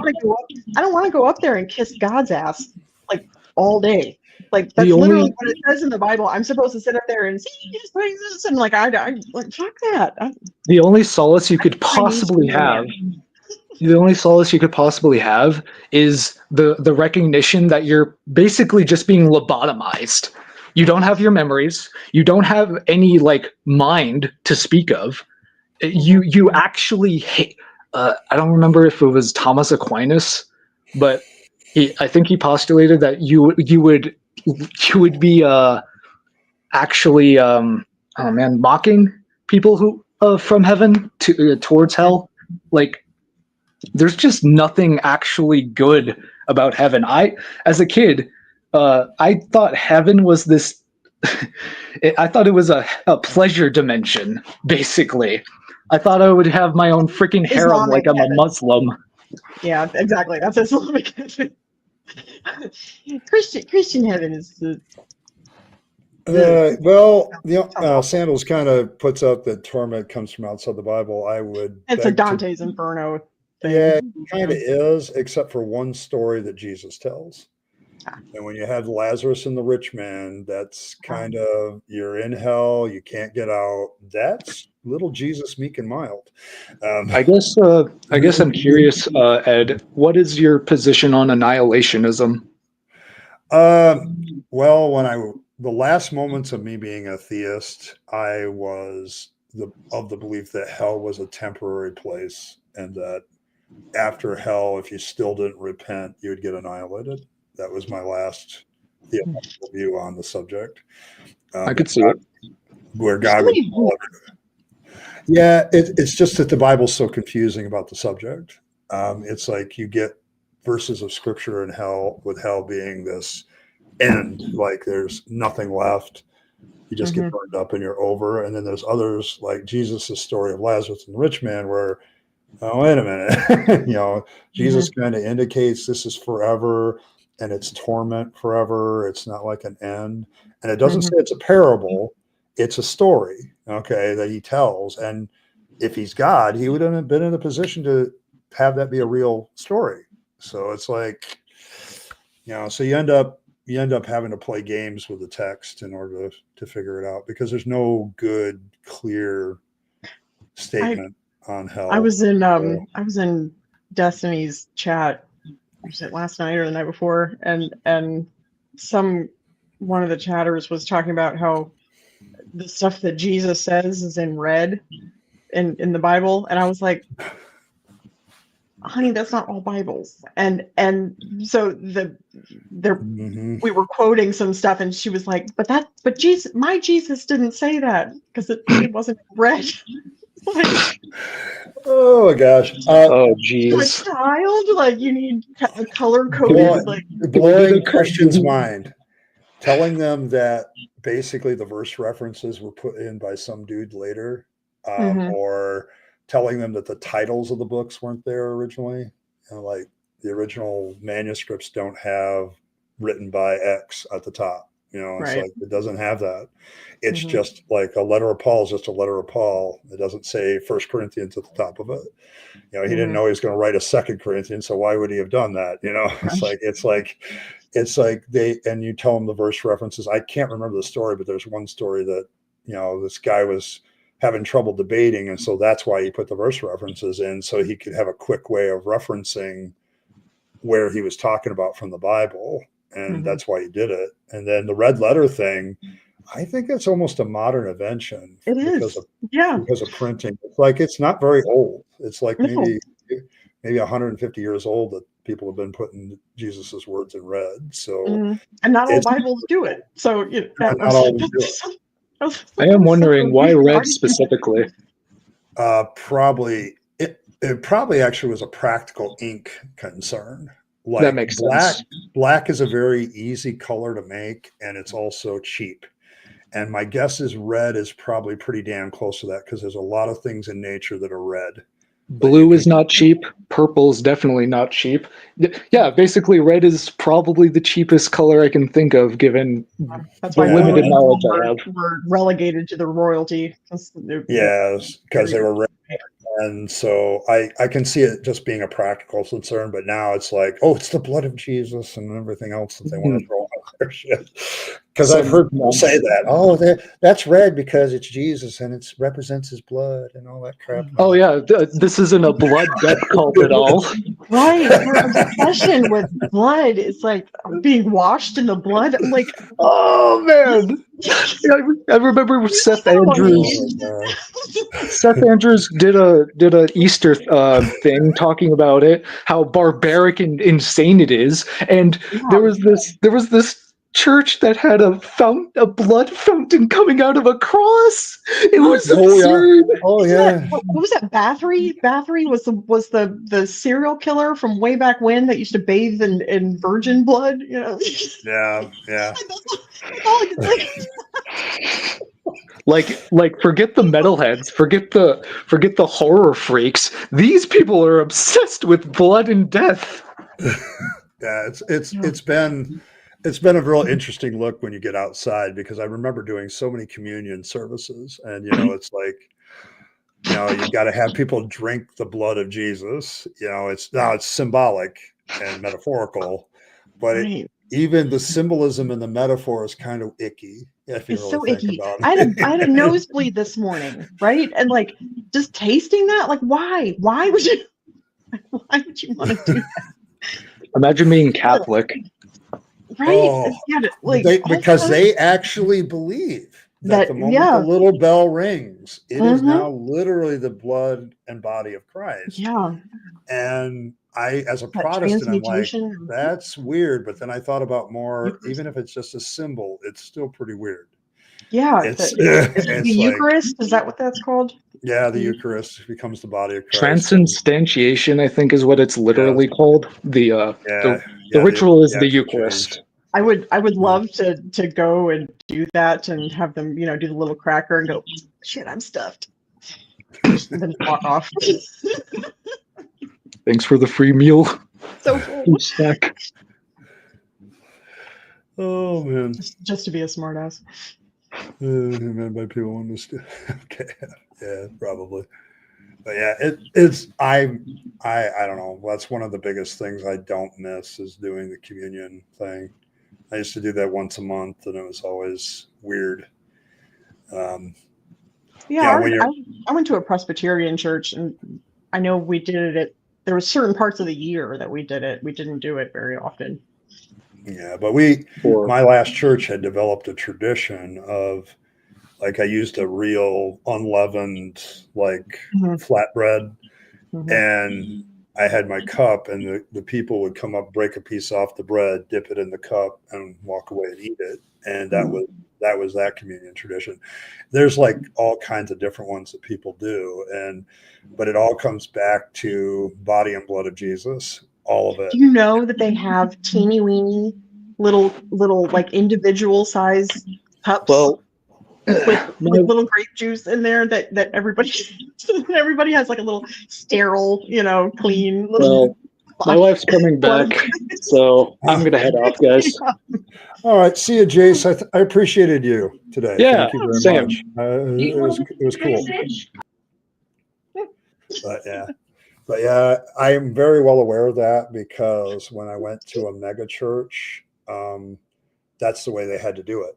They couldn't have served everybody, so they just handed out the little cups and things, and then when time came, you broke it open and did your thing. Yeah, it's like a little shot. It's like one of those little K cups almost. I always, you know what I want to be in business? The people that supply all this shit to all the churches, like all the religious stuff that they do, those guys got to be making bank. Oh yeah. Oh my goodness. Communion glasses, communion sets, communion cups, candles, the candelabras. Oh my gosh. It must be just buckets and buckets of money for everybody, because you don't have to be a denomination to do that. You just make some. Right. So, but yeah.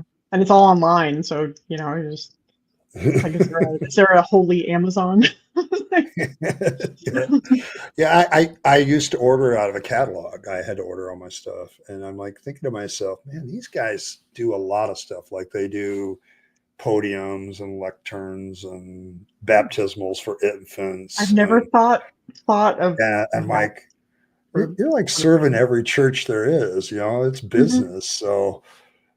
And Martin reminds me of my own idea, the God sperm idea.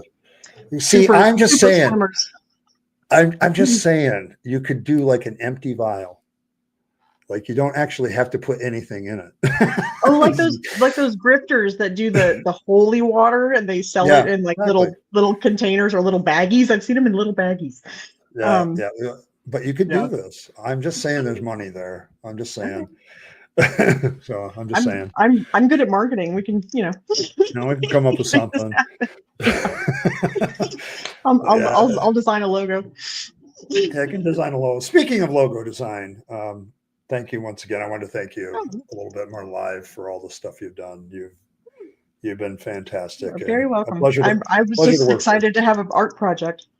Yeah. So, and I'm sure there's more coming out of that art project you said there. Oh yes, I've got visions of evil carrots and other. My brain is a wild place. I'm sure I'll come up with something. Rocky Mountain Air. I know of these companies. It's true. They open up cans, let the air get in them, and seal it, and you can have Rocky Mountain Air. I've seen that. Or there's like little springs all over the place. There's some that are holy or whatever. They magical. It's really just tap water. Like when you test it, like you could. It's got all the markings. Yeah, gosh, wasn't it? I think it was Penn Jillette when they were and Penn and Teller when they were doing bullshit. They did the water episode where they like tested a whole bunch of water from the tap and companies, and it's all the same. It's all the same. It's all the same shit. No. Pretty much.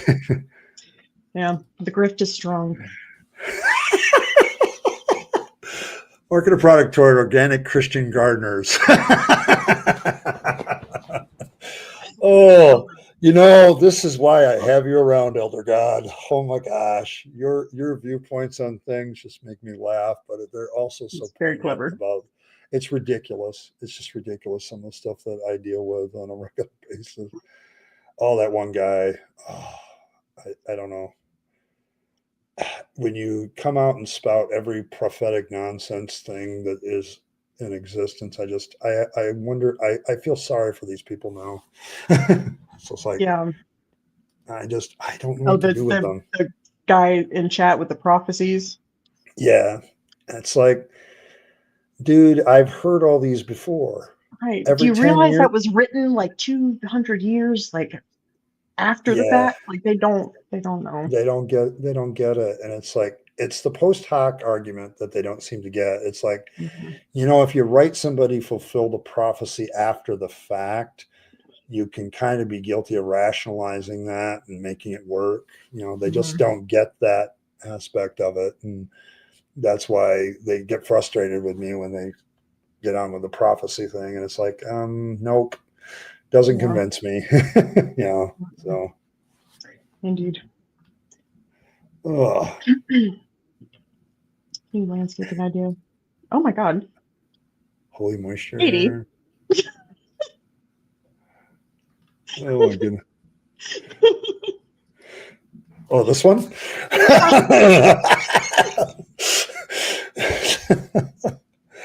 Oh. Hi. Oh my goodness. I'm not sure how you would do that. Trump would never leave. Oh, yeah, He true. wanted to have all of True. them. Mhm. Oh. Oh, Chad is always going to go here. It's always going to go here, Earl. Lube is Every always the right answer. Always. Always the right answer. I stand by this. Lube is always the right answer. Oh my goodness. 100% of circumstances. Not his lube. Yeah. Okay, cue the misfits What's here. lubricating exactly? Am I evil? Yes, I am. Can join our little cult. Yeah, well, it's like, I always count on Our chat. benevolent dictator. Yeah, all the rabbit. I'm your pretty much absent-minded benevolent dictator that doesn't give a shit most of the time, except when somebody gets hurt, and then I come off my throne and beat the shit out of you for hurting somebody else. So, I was watching chat earlier and didn't have a chance to comment. I'm glad that many of you find this a safe place to talk about your stuff without having. That has been the goal since I started. Especially when I started getting popular, it was like I've got all these people. Like I remember when things were really growing last year, and Jim Bob showed up and all his minions, and it's like, oh no, guys, you shut that shit down. I'm not going to have people harassed here. You get a ban. Yeah. You get a ban. You get a ban. Yeah. Yeah, we had a lot of bans. Mhm. It's funny because I can look up all the people that we banned. It's quite a list now. Yep. It's a very long list. So I have no doubt, especially with Martin around. I do appreciate that though. is that But what's sometimes is I that want what? to play. I want to play with my food, right? I Yeah, want me to play too. with my food. It's well, that's your cat like instincts. Right. I want to bat them around a little bit, Bat around swing them around by their tail, and I like them to play hang catch. themselves, quite frankly. I Right. just like letting Exactly. them get enough rope, keep Yep. coming. And then I lay the punchline, and then it's over, and it's like I don't know. But David says that we're just having many suggestions for my Merc store someday. I don't know. Maybe I'll do that. I mean, I think there's a good thing for like doing a parody. Like if I find something that a religious person is doing and selling, I might come up with something for a Merc store that's like illustrates the absurdity of that, Mm-hmm. because I think Yeah. that's good. That's good humor. So it makes a point. So Yeah. My atheist. oh, see, I What's always that wondered prayer? about that. That's just me. That's it's a married couple trick, I think. You keep the kids out. I That wouldn't. way you wouldn't know. So Mm-mm. No, I got snipped. No babies. No babies. yeah, I'm kind of done. I've got my 3, and I've got 7 grandchildren, one on the I way. was about to And say I'm yeah, good. you're good. I'm good.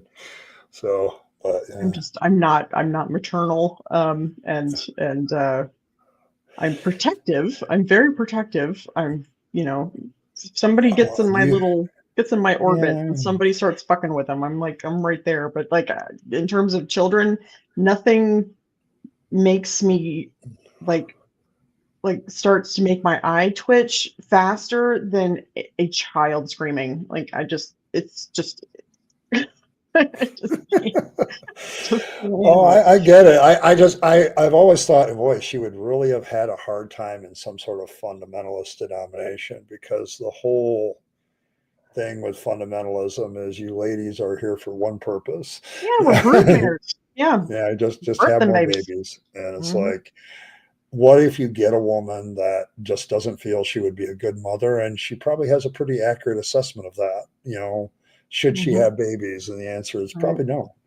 Yeah, I mean, I've got a genius IQ and a banging body. Like, I would make babies that were pretty, but like, and smart. I'm also So autistic and like, have other mental health issues like that. I do not. yeah, I think that I'm an antinatalist, right? So I believe that it would be morally repugnant for me to have kids not with the potential that I could pass on my mental fuckery to yeah, I get to what you're to a saying. to something that cannot consent. Yeah. I think that would be a Yeah, I get the I, position, because yeah. I think about that. Like, I watch my grandkids, and like I have one grandson who's like so autistic. Like, but he's starting to figure it out. He's starting to be more social and stuff like that. But it's like a long process for him for anything. And it's like, Mhm. you have to slowly develop these things, and he has to think about it. And I feel bad for him, because it's like, it's a family trait. It's Mhm. everywhere, so Yeah, let's yeah. see. Good Oh, yep. This is why I keep point. him. Good point. Oh my gosh. Uh, are those tats real? I don't have any, so you must be referring to Earl. Yeah. Yes, they are real. Cost me a fortune. Yeah, I've This thought was about my it. this was my divorce present to myself. That was your divorce present to yourself? Okay, there Mhm. you go. Yeah, it's expensive. I got tattooed every 4 weeks for five months. For 5 months, every Oh, 4 Katie. weeks for 5 months. It was, Oh, Katie, you're a wonderful addition to this crew for that. You're absolutely a wonderful addition. One kid. Well, that was fun. Next project. Time to do something else. yeah. Okay, I'm done. Yeah. Well, and that's Oh, the other thing is that, autistic people are pretty well known for having like an obsession for a minute and then like, okay, I'm done with yeah. that. And then on to the next thing. I, You I can't have do that with children. I have so many hobbies around my apartment that have gotten started, and then that's where they stay. I was gonna do a new backdrop and stuff. I have it all like, and I was just thinking today, I was like, I've got to get back to doing that because yeah, I get obsessed with something or other and then it's something I else. bounce around. I bounce around too much. It's Yeah. like, why the channel tends to be a little chaotic, because I make plans and It's some of them it's get done. Some of it's them. mostly organized chaos. It's kind of why I say it's a work in progress, and I don't put deadlines to anything anymore, because I Yeah. don't like making promises that I don't keep. So it's kind of like, this is kind of the future plans. When they actually fall, your guess is as good as mine.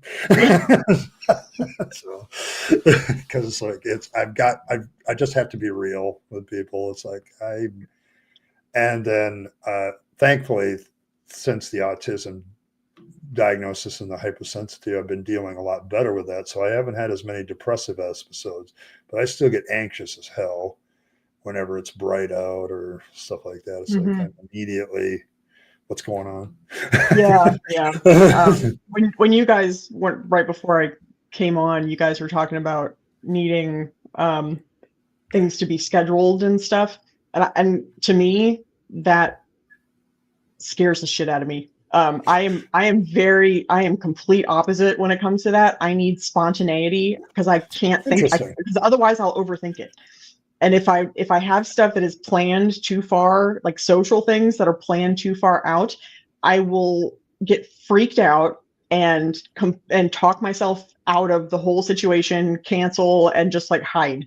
So I have to be like, when I'm getting ready to do stuff like this, I have to do it at the very last minute and busy myself the whole time. So like I was doing my hair and like doing all the things. I had to wait until I knew that I was actually going to be a little bit late, because otherwise I will overthink it, scare myself, and then I won't do anything. So I have to, when I want to be social with people, I have to just be like, just, hey, you want to do a thing, and then, because I can't plan anything. I am insufferable in that way. Yeah. It drives people insane. That's But that's I don't know how interesting else. because most people I talk to are autistic are also kind of introverted Mhm. to a point where they want plans and not too far out and not too close. Like there's a I need that minute. I need to not have enough time where I can think of all of, because I'm also very pessimistic. I assume everything's going to go to shit. So like I will have thought of 18 ways that things could go very badly, and then I would scare myself and then won't be able to do anything. So in order to have some semblance of a social life, I have to just like that second, so I'll come on and be like, okay, let's do the thing, and then do the thing. I oh, cannot. man. And actually, that's why doing with dental hygiene now, for my job, I do fill in full time. So I make my own schedule, and I can Oh, I can at least like plan out like when I have days off. So I know, because I know that I like past I try really hard not to schedule 3 days in a row, because like my brain will break. But if I need to cancel, like as long as it's far enough and it like out, I can do that. When I have to work 4 days a week, every like all the time, and I know that that's I'm awful. I will call out. Like there will be times that I just can't. Like I cannot leave. I cannot leave. I can't I can see. contemplate the thought of like being around other humans. Like I'm nuts. Oh, I get it. I get it. Oh, some interesting things are happening. Um, It's always interesting when Blessed Be He comes on. oh She's yeah. a trip. Yeah. Well, there you go. You know who else I have trying to get into our little discussion right now? You're gonna Who? laugh. Darwin to Uh-oh. Jesus is is in my queue. And No. and you know what I'm going to do with him? I'm going to let him Oh, sit we've there. had words before. On my shit list. So I've had words with him too in my comments section. So he can sit there all he wants, but he's in here. But I'm not letting him in.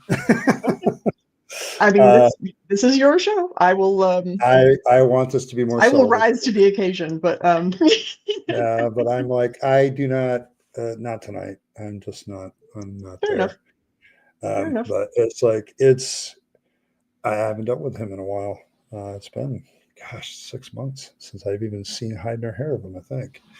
So, To answer Blessed Be He's question, I am just the first question. I am just thin and have really nice arms.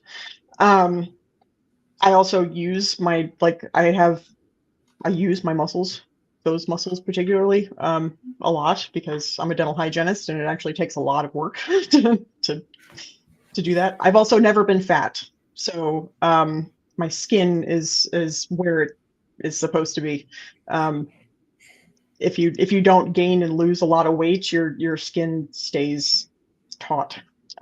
So that partially helps. And then what was the other one? What turned me away from God?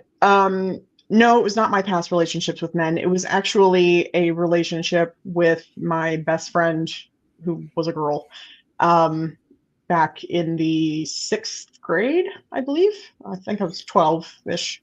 And yeah, she went on this whole diatribe, but she was very religious, and I had several friends that I would like they would take me to their churches or whatever. We'd spend the night, and then the next morning we'd go to church. And I had gone. She went to a Baptist church, a very like fire and brimstone kind of place, and it was very scary to me because Presbyterians are sort of like, Jesus, whatever. Like they're they're very relaxed. Jesus is all right. Yeah, he's right, all right. yeah, like everything's cool. Like we're just sort of just doing the You're thing. all right. Like yeah, like you can leave, you can not. Like at least it was not like super.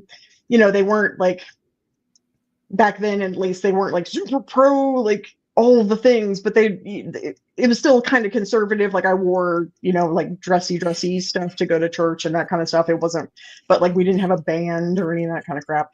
But it was somber. I'll put it that way. But it was also very like not super rigid in terms of doctrine.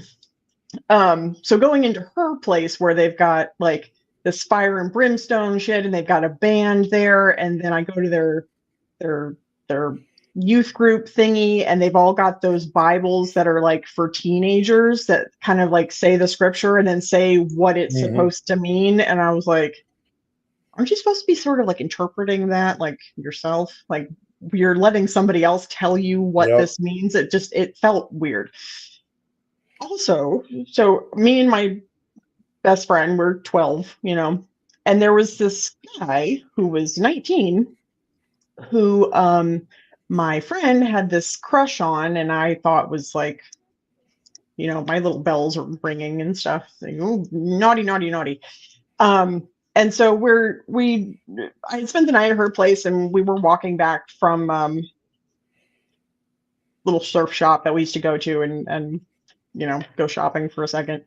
And she's going off about how like she's not going to have sex until she's married, and how and I said, well, what if you don't like it? I'm thinking like very valid question, by the way. I mean, I'm thinking like if totally you don't like it for like, the rest of your not life, compatible, right? Yeah, like what if your innie bits don't match his outie bits? Like what is this doesn't seem like it would be a good just relationship sort of. It just didn't seem like it was a good idea. But then she's like shaming me because I not that I had sex at that point, but like it's like she's shaming me for the decision that I made that like, well, I don't think it's that bad, and just like, as long as you love each other, that was my little, my little girl brain. Like, as long as you're in a nice relationship like that, everything. This was before I became a whore. And so she was just like really aggressive about it, and it really freaked me out. And then we get back to her house, and she starts talking about how her and this 19-year-old guy were in the back of the church bus, and he finger fucked her.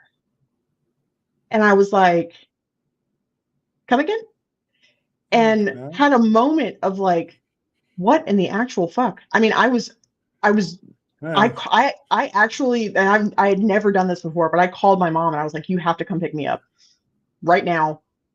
This is like, I knew, like my little brain was just like the cognitive dissonance. I had no idea what that term meant, but that was what, I was like, okay, so you're telling me that you're not going to have sex until you're married. And then you go and let somebody put their digits inside you who is 19 years old. She's 12. And my little brain broke. And I knew at that moment that that religion was nothing but hypocrisy, that she was believing this, don't have sex until you're married because that's what her Christian upbringing taught her. But then she's put in this awful situation in the back of a church bus coming back from a something or other, getting finger banged by a 19-year-old man and thinking that that's appropriate. And because it wasn't sex, right? It wasn't like penis and vagina penetrative sex. And so to her, and I guess to him, I'm fairly certain, convinced her that because, it wasn't actually sex, that it was okay. I'm sure he told her that because that's what predators do. But at that moment, I was like, I'm done. I'm absolutely done. Yeah. There was a series of things that kind of led up to that. There was also I used to sing in the choir, and my mother had a series. Actually, both of my parents had a series of really significant medical issues. My dad had a stroke. My mom was having like bleeding to death. She had to have a hysterectomy. She went to surgery. Like it was a nightmare. And I was supposed to go to choir practice, and I didn't have anybody to take me. So my choir director, and she lived like less than 10 minutes from me, instead of just offering to come pick me up, because I was the lead. So like she, needed me there. And so gets on the phone and it's like berating me, telling me that I'm not serious about this, and that, you're being selfish and a disappointment and blah blah blah. And I was like, okay, fuck you. And I'm dropping this, and like a bad habit, I think is what I told her. And told her to go fuck herself. And this was, I Yeah. was like 11 or 12, and told this grown woman to go fuck herself. And then the thing with my friend happened, and I was just like, Yeah. that's it. I'm done, because you're claiming to be so Christian, and treating a child like this, and not being charitable, at least offering to take me to a place that you want me to be, like it. Yeah, it was the sheer hypocrisy was just more than I could stand. So I decided that if that was the kind of shit that God was okay with, I was not okay with God. And had a big conversation, went outside, like physically went outside, and was like talking to the sky, and was like, you can go fuck yourself. Just that was it. And I told my mom I never wanted to go back to church. She was like, okay. There was no pushback. There was no nothing. She always said that, she would take us until we didn't want to go anymore. And I told her I didn't want to go anymore, and she was totally fine with that. Yeah. And I never did. Yeah. I had other friends. I had another friend in high school who, she was a Methodist, and her church was actually really cool. They did a lot of outreach and public service kind of stuff. And her youth group was really nice. And I was still an atheist, like, pretty staunchly an atheist. And I was still doing that kind of like energy, like spiritualism sort of thing, like trying to merge the two. It was sort of like atheism light, like I wasn't all the way there, but I definitely was not with God. Like God was done, but I was like, we're all part of the same, we all shared energy and all that kind of shit, which then sort of morphed into this weird Wiccan thing that I did for a while. But her youth group was, they would ask me questions, like as an atheist, they were kind and had good food. But my friend would always, try to bring me back to God, and like, no, not happening. Not happening. Yeah, my story is much longer. But when you're a pastor, you have a much longer story. People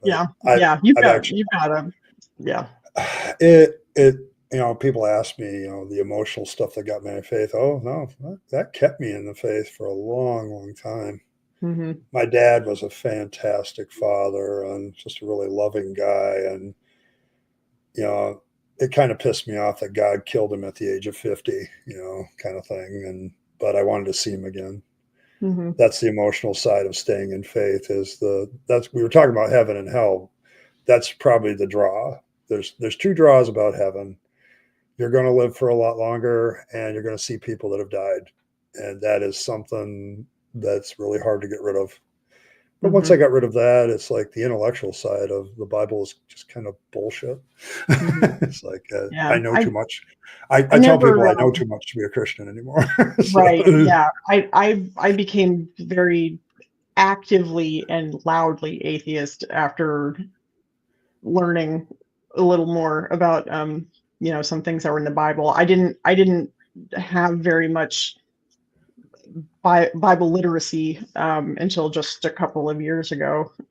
It never even occurred to me to read it, and until I got a little more into atheist activism, and then realized that when you have conversations with theists, not only do you have to know the Bible, but you also have to know biology and geology and You have to be an philosophy, expert and a and to be an doctorate expert in in literally everything. everything. Yeah, exactly. I push back on that a lot now. It's like I'm not an astrophysicist. Go talk to them. Right. Yeah. And it's like, because they're the ones I got the information from, and I look at their data and their stuff that they back that up with, and I'm like, yeah, it looks good to me. Yeah. But at the same time, it's like, I'm not an expert in biology. There's plenty of atheist channels that'll tell you why creationists are full of shit. Right. I deal more with the philosophical, theological side of things. So yeah, I'm definitely more science minded. The philosophy bros, nothing turned like it's like coma fuel to me. I just like glaze over, like some like I love JL, but sometimes his especially that's Stage of Reason that he does once a month, like it's just too much. They start going in on this philosophy shit, and I just honestly I couldn't care less. well, he's a great guy. He does great work. I mean, Oh yeah, he's smart as a whip, and he is all on board with that shit. I'm just gonna let him have it because I don't want any part of it.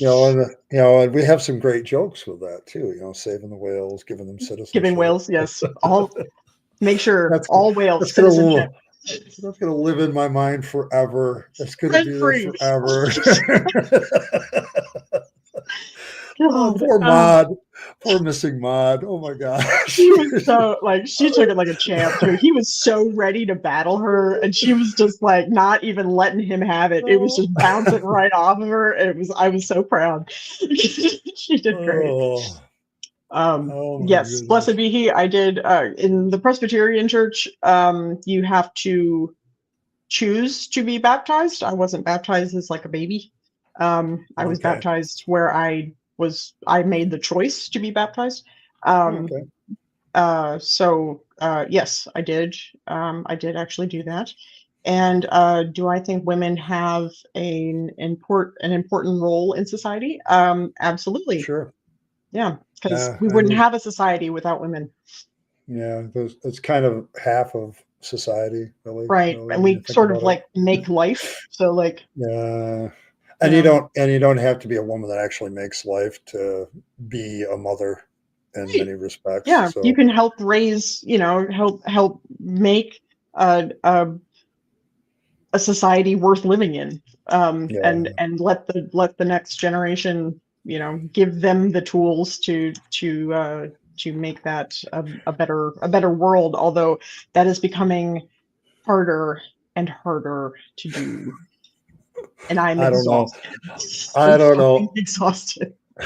Craig the Elder God, I don't know, because they want me to have all this information, but it's like I am an atheist because I look at what you presented to me as proof of your God, and it's bad shit, and it doesn't really involve astrophysics. Okay, it's like that whole argument came about because people, well, what proof do you have for your worldview? And it's like we've already had this discussion with. I mean, I have had Buddhists come on this channel when I corner them about their belief in a person God. They don't have one. Mm-hmm. So they are technically atheists. They do not believe in a personal God, but they have a whole bunch of spiritual stuff. I mean, Earl just talked about it. It's like, atheism light, where you got some spirituality to it. So but I have never understood this idea of why I need to know all this stuff to be an atheist. I just don't. Well, I mean, to have a conversation with literally any online theist today, these days, they immediately go to like the Big Bang. Like that has nothing to do. Atheism is literally the answer to one question. Like it's one question. One question, not the whole like start of the universe. Like that doesn't have anything to do with atheism. It's literally the answer to one question. But they are dead set on interrogating you about and trying to like poke holes in things that but don't have the cognitive ability to like recognize that if they can say that their God is eternal, I can say that the universe is eternal. Yeah. And that, and then there's the end of the conversation, you know, like Yeah, it's conversation over at that point. mhm, And I try to remind them that before all these theories about the universe, atheists still existed. Okay. And they mhm, had very different reasons to believe. And it's like, where did the universe come from? Well, I don't know is a good answer. You know, it's mhm, like, that's the biggest problem. You know, you got to know everything. And that's been my issue with being an atheist content creator is like, they'll mhm. come to me, well, what do you don't know this and you don't know, well, no, but I don't need that to reject God. I, I just don't. So Yeah. eh, Oh, virginity, you never lost it. I don't believe that for a second, Paul, but okay.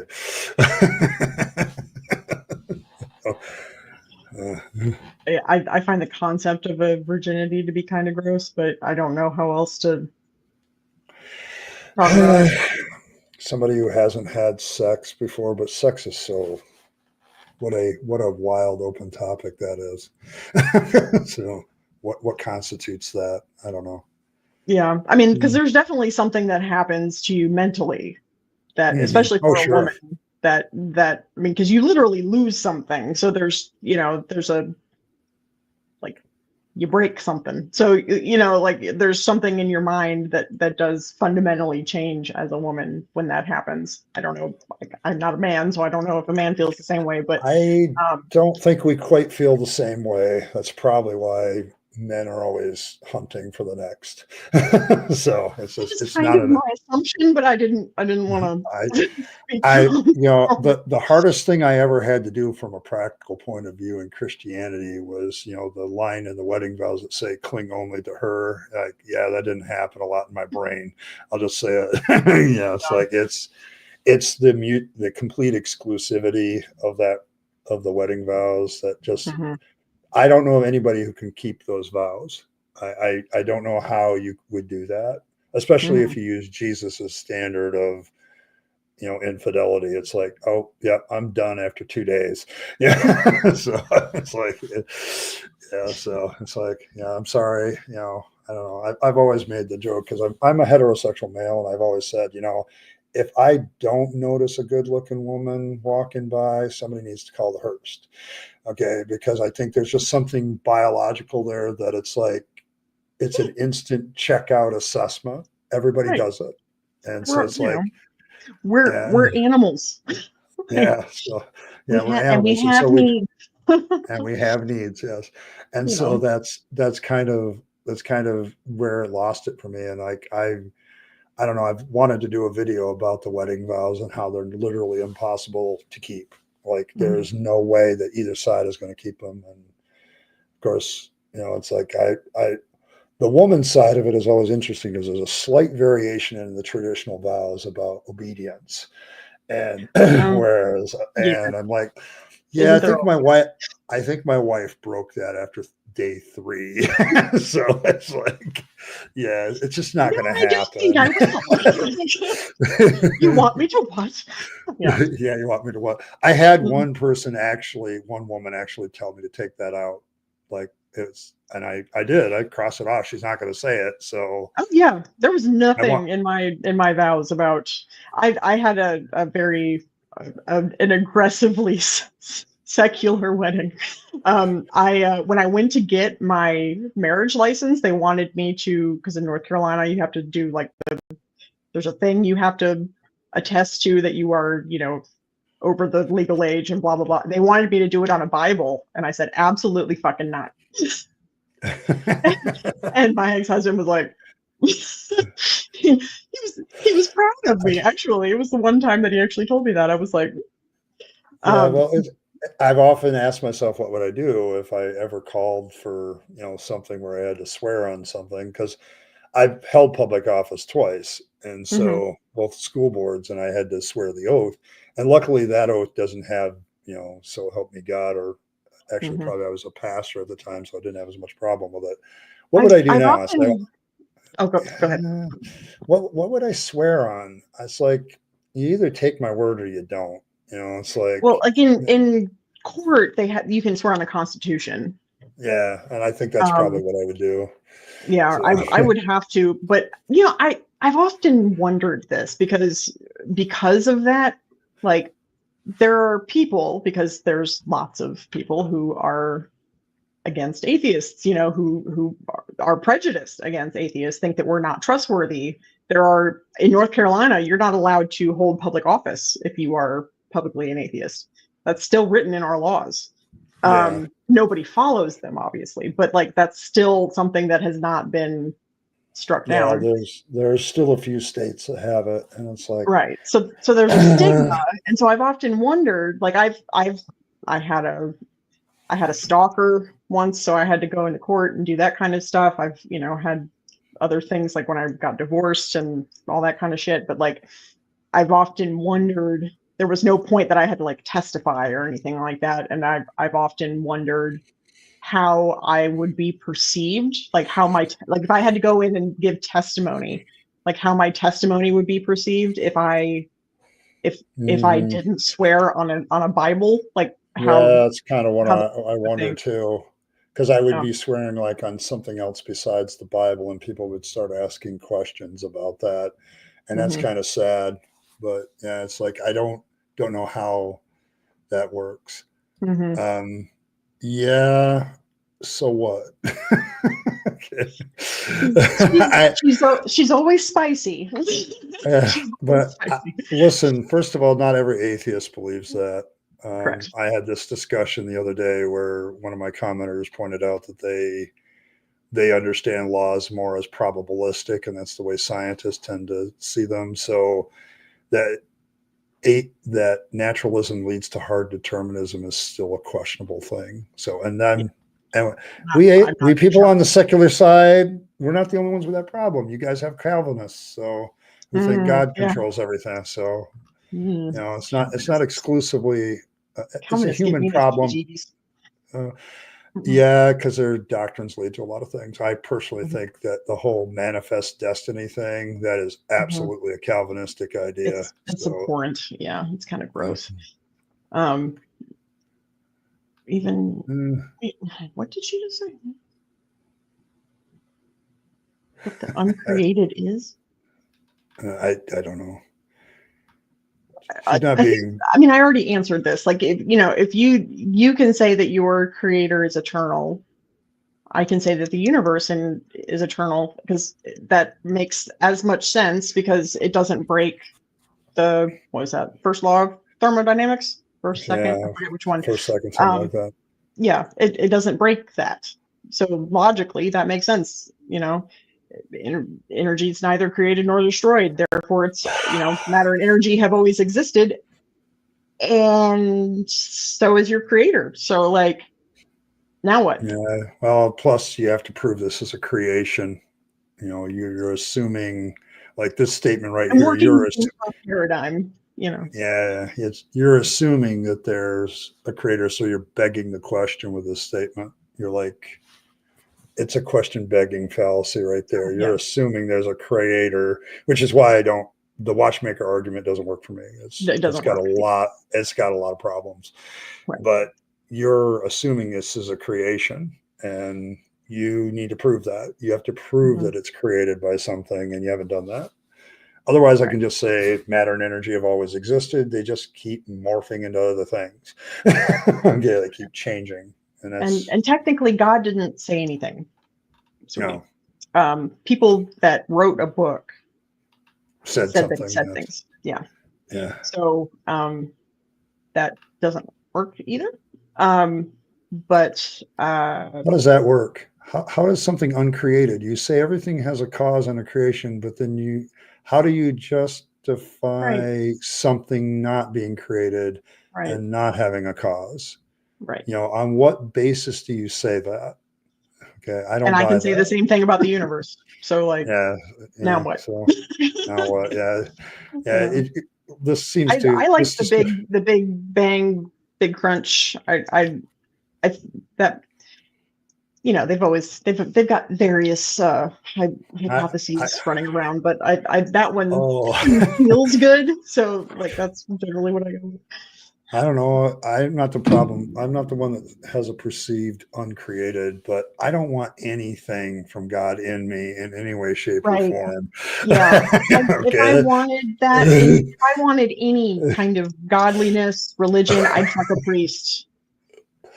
Yeah, you know, So, I'd probably find a no. nun that's waffling. I mean, Right. Exactly. I'd fuck a priest. Like, yeah. you know, Otherwise, I'm a, good. a I don't. female pastor that's thinking about giving Hmm. up her faith. Sure. Yep. Hmm. So, yeah. A Oh my goodness. concept of the uncreated. Yeah. The universe is uncreated. There is my concept. Yeah, I mean, it's It's not like yours, but that's mine. it's incredulity. Just because people can't conceive of something doesn't make it untrue. Okay, just because you can't. Christians think this way all the time, like, well, I can't conceive it of any other way. Well, just because you can't doesn't mean it's not so. I mean, Right. even the hard determinism that may feel icky, but if it turns out to be true, it's true. Okay, Hmm. it's like it doesn't matter what it feels like or whether I can conceive it or not. Hmm. And Yeah, I Martin makes an agree with you, excellent point. Cranky. Calvinists Yeah. are the best thing for supporting atheism. They do. Hmm. Yeah, they're They very scary. absolutely do. I have a friend who's still a friend on Facebook who's still a minister, and he's a Calvinist, and I yell at him about that all the time. Dude, your theology pushes people away from Christianity. Yeah, Calvinists scare the shit out of me.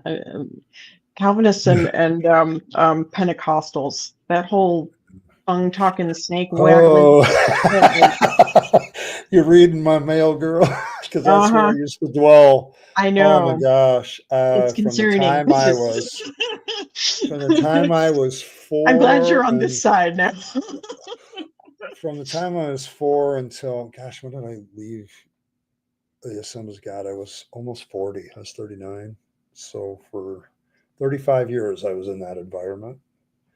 And every Sunday, Wednesdays, we went to every service. So, I'm shocked that your autism didn't just like nope the fuck out with all of that, because like my cringe level at just seeing people like speak in tongues and stuff, like I need a physical barrier between the weirdness and me. Like I physically cannot handle it. It makes me so I uncomfortable. think it's because I grew up in it. It was normal. Like it wasn't abnormal. Okay. It's like when you grow up in something and you're indoctrinated in something as a child, that's normal.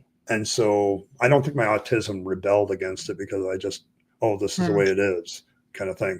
I didn't have any frame of reference to what I've normal never was. thought that there's never been a moment that I thought that anything that was either that I did or was happening to me was normal.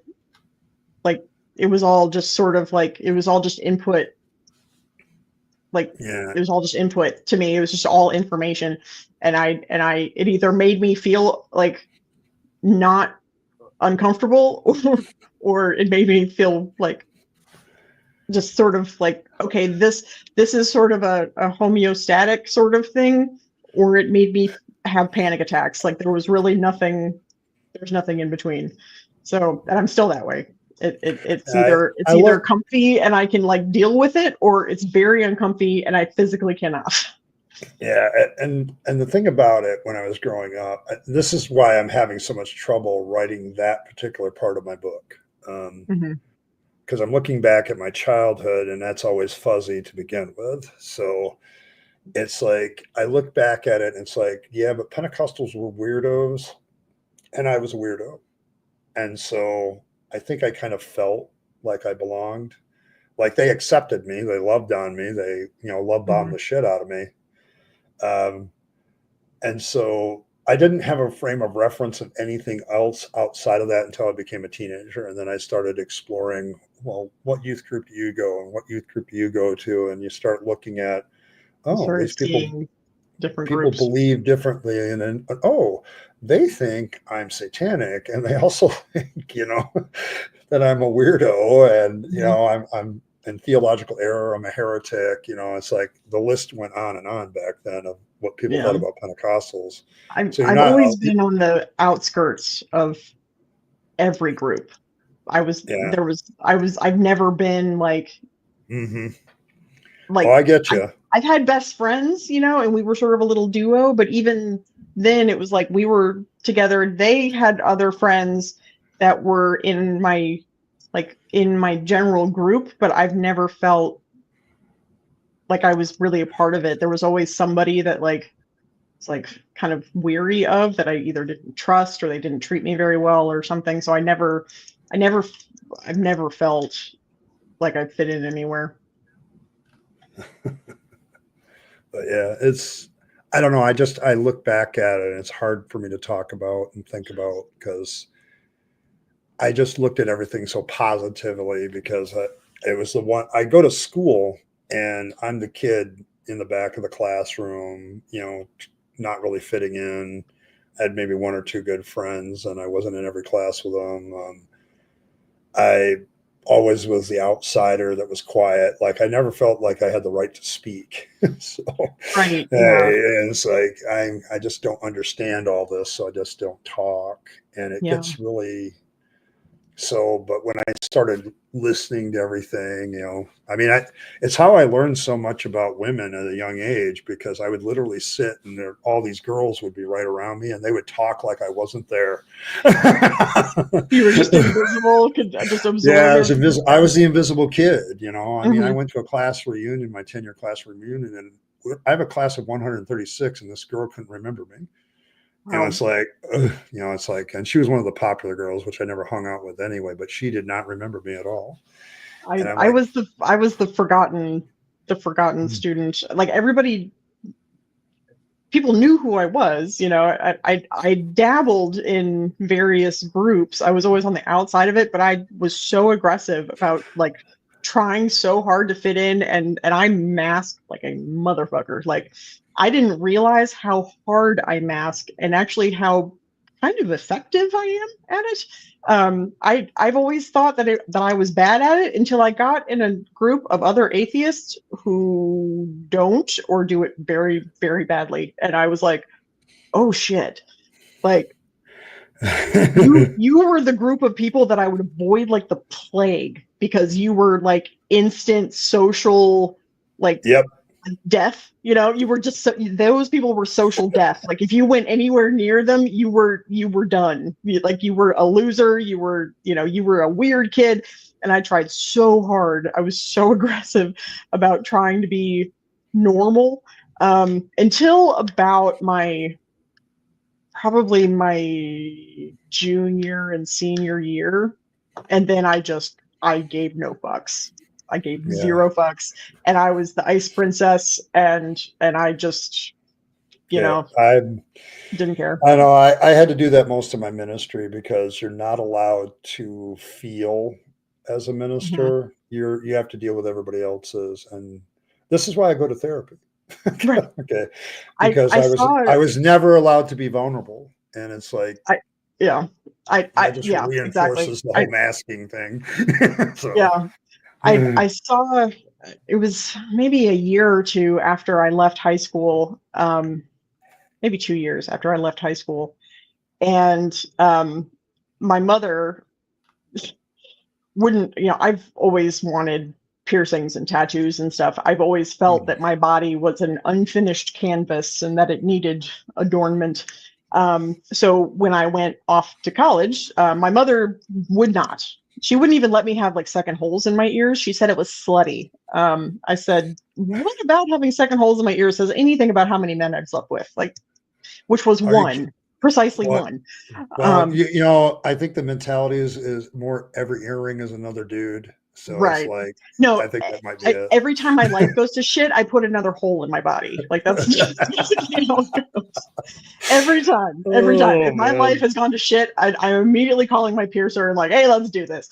But I'd gotten a bunch of ear piercings and I had a couple of Hmm. tattoos and I walked into a surf shop back at home and one of the girlies that I went to high school with who was um kind of part of the popular group, you know, and of course she's you know, not in college and working retail and has a, you know, baby or some shit, and you know, so her life's not going all that well. Not according to And plan. right. And she looks at me and she goes, what happened to you? I was like, excuse me? This is how I looked in my head, this Yeah, this it's kind of this is it's kind of what normal. I'm struggling with. I always struggle Yeah, with it since leaving the ministry. It's like, who am I and how should I look? And yeah. it's like And being it's able to create that is very is very liberating. yeah, When I was at college. so Go ahead. far I've always done things that are safe that I can undo. Okay, Mhm. like that's why I haven't done a tattoo, because it's like that's kind of undoable. I mean, I Very could true. do I could do something that you could cover over or change or something, but And it's like it, cover-ups it don't sometimes always are work. doable, but yeah, they generally are. Yeah, And you have to find somebody that specializes in cover-up work. Otherwise, you're going to get a shit tattoo, and spend way more money on it than you think you would. yeah. I've kind of gotten to that point where it's like, okay, is it worth the money? Mhm. And right now, no, Yeah. no. I may I've do got it someday. more piercings I want to get done, and I want to get something here, like just Hmm. a little something Yeah. right between my clavicles, some little symbol of something. But I haven't latched on to like what that thing is yet, but it'll come to me. Like when I got this one, this is a tooth fairy from Hellboy 2. And I love Guillermo del Toro. I love Oh, okay. beautifully grotesque is like kind of my vibe. Okay, I get what you're saying. Yeah. Yeah, And because every dental hygienist, not every, but a lot of them, if they're going to get a tattoo, get some like little anatomical tooth on the, it's like this big on their wrist or yeah. whatever. And it's like, yeah, I'm not going that route. We're going to go a little darker. So this is Now that the you tooth fairy. mention it, now that you mention it, I've seen that several times now. Mhm. Yeah. Yeah, Yeah. but yeah, So I've always been subversive, and it's funny because I like as much as introverted as I am, I do tend to look a way that draws a lot of attention. Um, I don't know why. That makes no sense. Makes I, absolutely no sense. I get a lot of attention for these because I don't wear like an atheist thing. I wear something pagan, and Hmm. that flips out two groups of people: pagans and Right. Christians. So, Like, yeah, fun. Yeah. so, but yeah, but Right. just to clarify, Kristen, we don't do thoughts and prayers here at all. None. Who would we pray to? Atheismo? He doesn't even believe in himself. The So, Cthulhu or flying spaghetti monster. oh, yeah, I can We can buy he can Cthulhu. touch I you with mean, his noodly appendage. yeah, there you go. But I don't do thoughts and prayers. I I've gotten so away from that. Like it's hard sometimes because people. It's a real quick way, I guess, to tell people that you're thinking about them, but it does nothing. Yeah. So it's like every time I hear about a tragedy or something online, it's like, oh, what do I say? Well, Right. hope they're getting good hospital care, Yeah. or Yeah. I hope I hope your Hope their first doctors are responders, well educated, and yeah, yeah, I hope your first responders were and good. that they have insurance coverage. That's what Yeah, I hope. in the United States, you have to ask, are you covered for Right. that? So, Jeez um, Louise. so Yeah. Scary. Absolutely terrifying. a Bentley would be better. Exactly. Hmm. I'm more of a Porsche girl, but yeah. I don't know what I want. I kind of like my Jeep. It's a Actually, nice. my dream car is a Mustang GT. Yeah, But I've always thought about I would kill finding one myself. that's. I would, sitting on like 600 horsepower, um, like a Cobra, like a Shelby Cobra. That like, I was gonna get a GT, which is about like 450, 460 horsepower. And then I got in a really bad accident, and totaled my car. I Okay. didn't total my car. The other people totaled my car. It was not my fault. Going 70 miles an hour, and the guy in the far left lane in a little dinky truck, his tire blew, and he swerved and then hit the median and then came right into my driver's side door. Oh, That was exciting. I'm sure it was. That was very exciting. I walked away from it. I had little micro cuts all over me. I was pulling like glass out of my hair for several weeks afterwards. I was covered in blood, but it was just these tiny little like itty bitty little cuts all over the place. But because I take anticoagulants every day I've got arthritis really bad. It it just makes you bleed a lot, and so I was covered in blood. But the paramedics were all looking me over and they're like, "There's nothing on you." I was like, yeah. But my memory for several minutes is completely gone. I blacked out at some point and then came to, and the first thing I thought was, I need to take a leave. I need to take a leave because I knew that like I had braced so hard for it that I knew that my neck was going to be on fire the next day. So I was like, I'm going to take all of the anti-inflammatories right now. Isn't it amazing how I do that too? I get into a crisis moment and I feel like I'm the only one thinking rationally. I'm the only one. It's like, yeah. Jesus.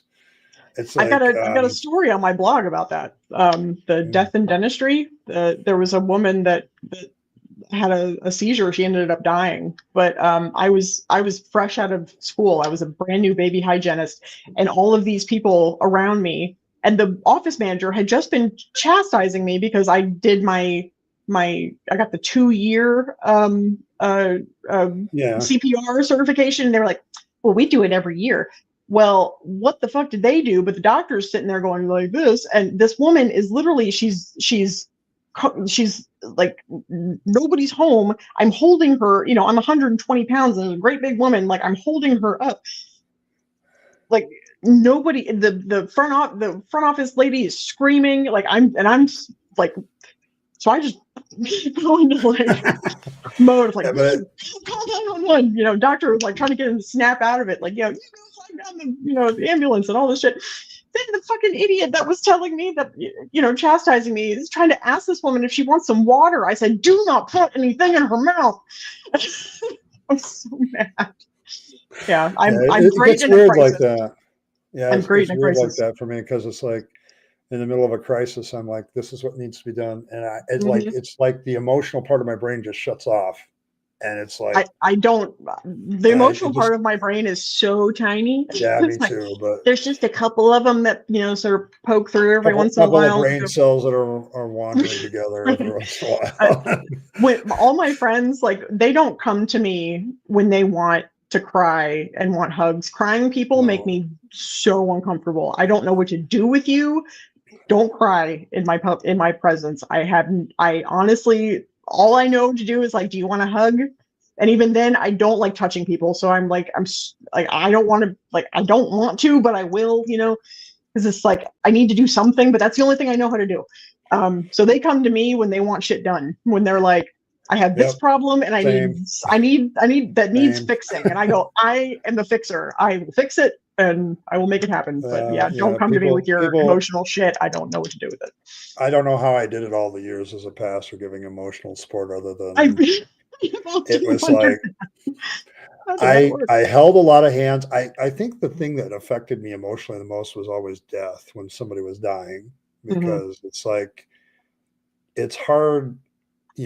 Like I had one lady that was kind of in a coma. She was in and out, but she was dying, and her friends and relatives are sitting there talking about how they're going to divide up her stuff. And I had to go over to them. I'm like, you need to shut up. She can still hear you. Okay. Yeah. I don't think that's a conversation you need to be having around her. She can still hear you. And it's like, and that's the unemotional attached part of me doing the right thing that needs to be done for somebody's emotions. But ask me what I feel sometimes when I'm doing that stuff. I couldn't tell you at that moment. It was just, I was masked up and just doing my job. And I think that's why I got the reputation of being a little cold, but it was like, I was always the guy in the room that was like handling the crisis well. Everybody else is like losing their shit. And I'm like, no. And you need for that person to be cold and analytical and objective. And I think that's, honestly, I think that's why autism survives as a genetic trait. I mean, it's like we've had people throughout society that just genetically don't resonate with emotions that well. and sometimes it's necessary. You know, we're the people in case of fire break glass. Yeah. Right. Exactly. Yes. Yes. The Break rest of the us time you can and just open this up. ignore We the are hell ready to that we're go. here. We are Just getting shit ignore me done. until you need. Just ignore me until you need to break the glass. So there's that. Yeah. Leave me alone. Oh. Don't talk. You know, you got a crisis. I'm on it. But like, yeah. Yeah, me too, Katie. Me too. Are the animals Right. okay? Yeah. I Oh my gosh! empathize. I have a really hard time with empathy. And after writing that blog post, it made me realize that there's a you know reason why people with autism tend to score really high on psychopath scales. We Um, do. I haven't it's taken not that one I yet. lack Just to find out. empathy. It's that if you're not in a category that I understand, Yep. I don't know how, like, I can't put myself in somebody's shoes. I don't know what that means. Um, you know, somebody that lives in the Middle East doesn't have my life and doesn't have a life that I can understand because I've not been there and I don't. So I don't know. It's hard because it's like I'm not a crazy person and I'm not trying to be mean, but I just don't get it. I don't understand. Yeah, I don't get it either, but I get the animals thing too. It's Yeah. like Animals I get. They're universal, you know. like the Those are the like same the everywhere. who is the one celebrity and his wife died, and they mentioned the dog died too, and I was more Yes, concerned about the dog. Gene Gene Hackman, yeah. Hackman, yeah. And I like Yeah. they mentioned the dog, and I'm like, oh, well, that's sad for the dog. I didn't even No. think about Gene, and it's not that I don't care. It's Right. just I find No, it easier. I find it easier to empathize with dogs. right. I just Yeah, do. that because you know a dog, right? You don't know a celebrity, but you know a dog. Yeah, I Mhm. mean, yeah, it's Yeah. Well, maybe we could take comfort in Ape's words. You know, where does the mental normal appear anyway? So I I don't know. I have no idea. I don't know, but I remember when that story, it was This Week in Chat or whatever, somebody mentioned it when it happened. And I'm like, the first thought I had was, oh, well, damn, that sucks for the dog. You know, Mhm. what did he have to do with it? What did the Yeah, dog I have to mean, do with anything? You so know, and I'm like like, gee, that's kind of I live cold. by myself, right? Like I live by myself, and I have a lot of health issues. My thyroid is functionally dead. You can kind of see it there. Mhm. But so I've got to get that worked on. But evidently, it causes what's called thyroid storms, and so I already have stupid low blood pressure because I've also Mhm. got a collagen problem. And so my squeezies don't squeezy like they're supposed to, and so I like if I sit Oh, down and wow. then stand up too fast, I pass out, and it happens all the time. Like I gave myself a concussion the other morning because I fell into the Oh, doorway. So I live by myself, right? And I've got this little dog who's under there. And the only thing that I think of is that I don't want my dog to eat my face if I happen to to hit my die, right? head and then die. I live by myself. I don't have like friends that are like that see me Yeah. on a regular basis, like physically see me. I do online though.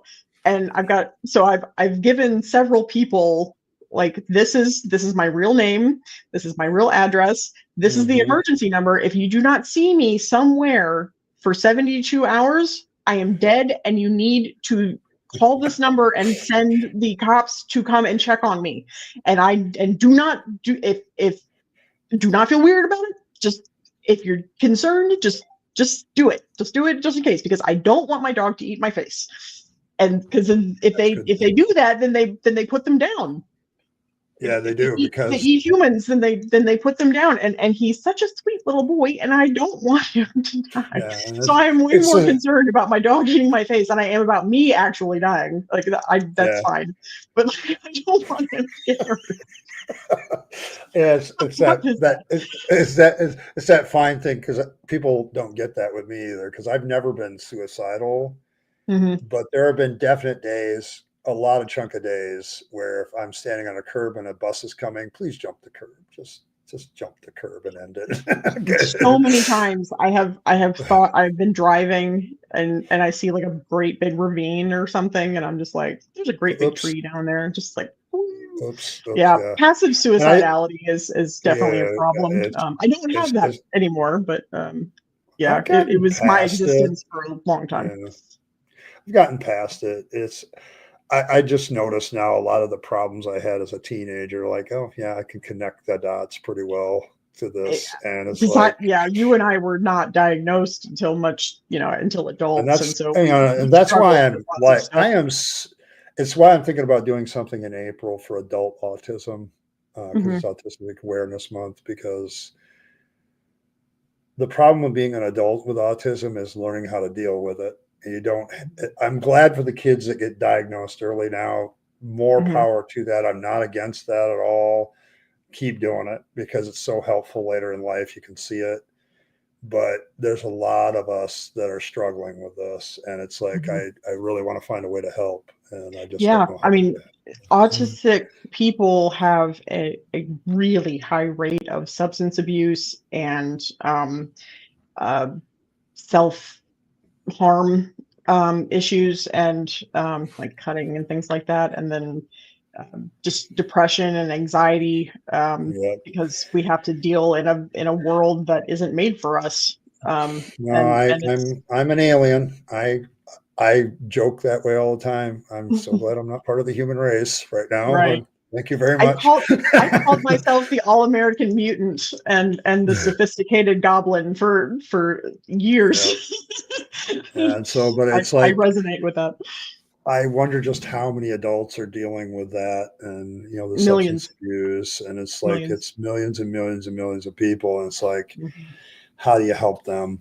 It's like, David puts up another one too, self-neglect. Like you neglect yourself so much, you just sit and wallow. Yeah. I mean, like I was saying earlier with that melancholic depression, like I literally didn't really move much for months. There's like 8 months that I have no memory of at all, just neglecting myself completely, just incapable. I had zero energy to do anything. And I think that a lot of people struggle with that. I see on Reddit little bits of hope where there's little communities that are formed that are trying to like find ways to brush their teeth because they have sensory issues that are so bad that they can't. Yeah, I can't imagine. They can't take care of stuff. I have an aversion. I have an aversion to it. I have an aversion to it, but I've overcome it. But it's like my gums and teeth are very sensitive, and so it's like I don't like to brush them. I don't like to floss. It's like it hurts, and so you have to deal with it. So I'm glad somebody's doing something with that. But it's like and I'm on there on the front lines. But okay, you've got these options. Here's some other options. Like trying to get people to take care of themselves more, because I'm weird in that lots of people with autism have a lot of body aversion kind of things. I do too, but I've found ways around them, and so just sort of sharing that information is very helpful. I mean, we got a lot in chat saying that their diagnosis didn't really necessarily help them. I get that. I think didn't what it see does. Diagnosis. I was diagnosed when I went to the hospital when I went crazy. Yeah, and then I had to work with a therapist for like 2 years, 2.5 years before she's like, Ed, I think you're autistic. And then I started doing all the free tests and stuff. I haven't had an official diagnosis, but we've been running with that and it works.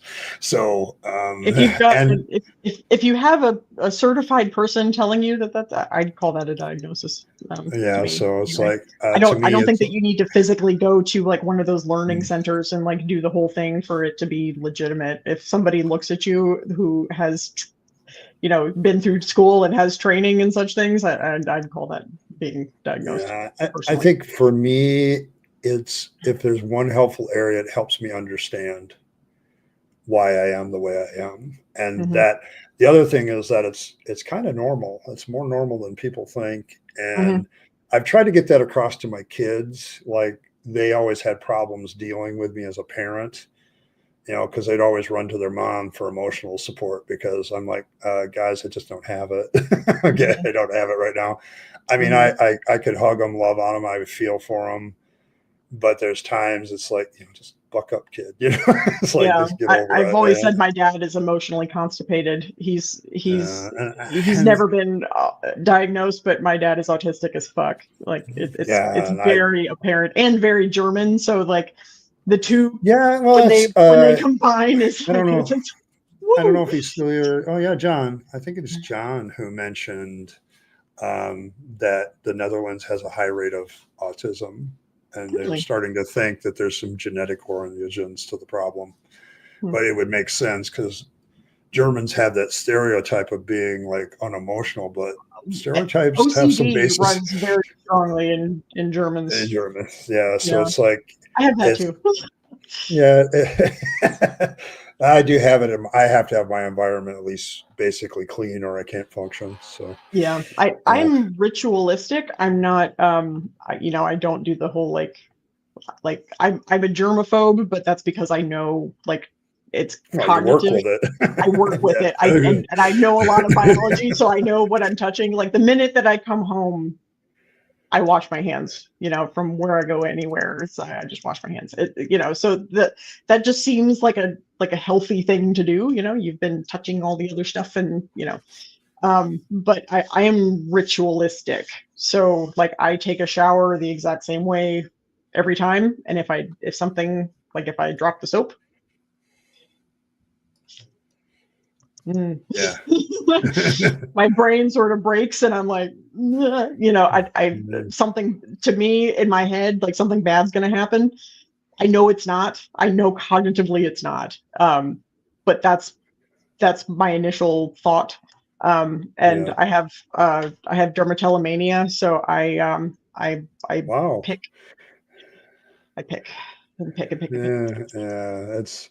Yeah. See, it's those kind of traits that I now notice in people. I think if anything has helped me, it's like I can kind of look and go, okay, I, and it gives me in a strange way a sort of sense of empathy to people I think are also on the spectrum, because Mhm. it's like it allows me to, okay, I shouldn't expect a lot of emotion out of them. Doesn't mean they don't give a shit. Okay, Right. like it doesn't Yeah. necessarily mean they don't give a shit.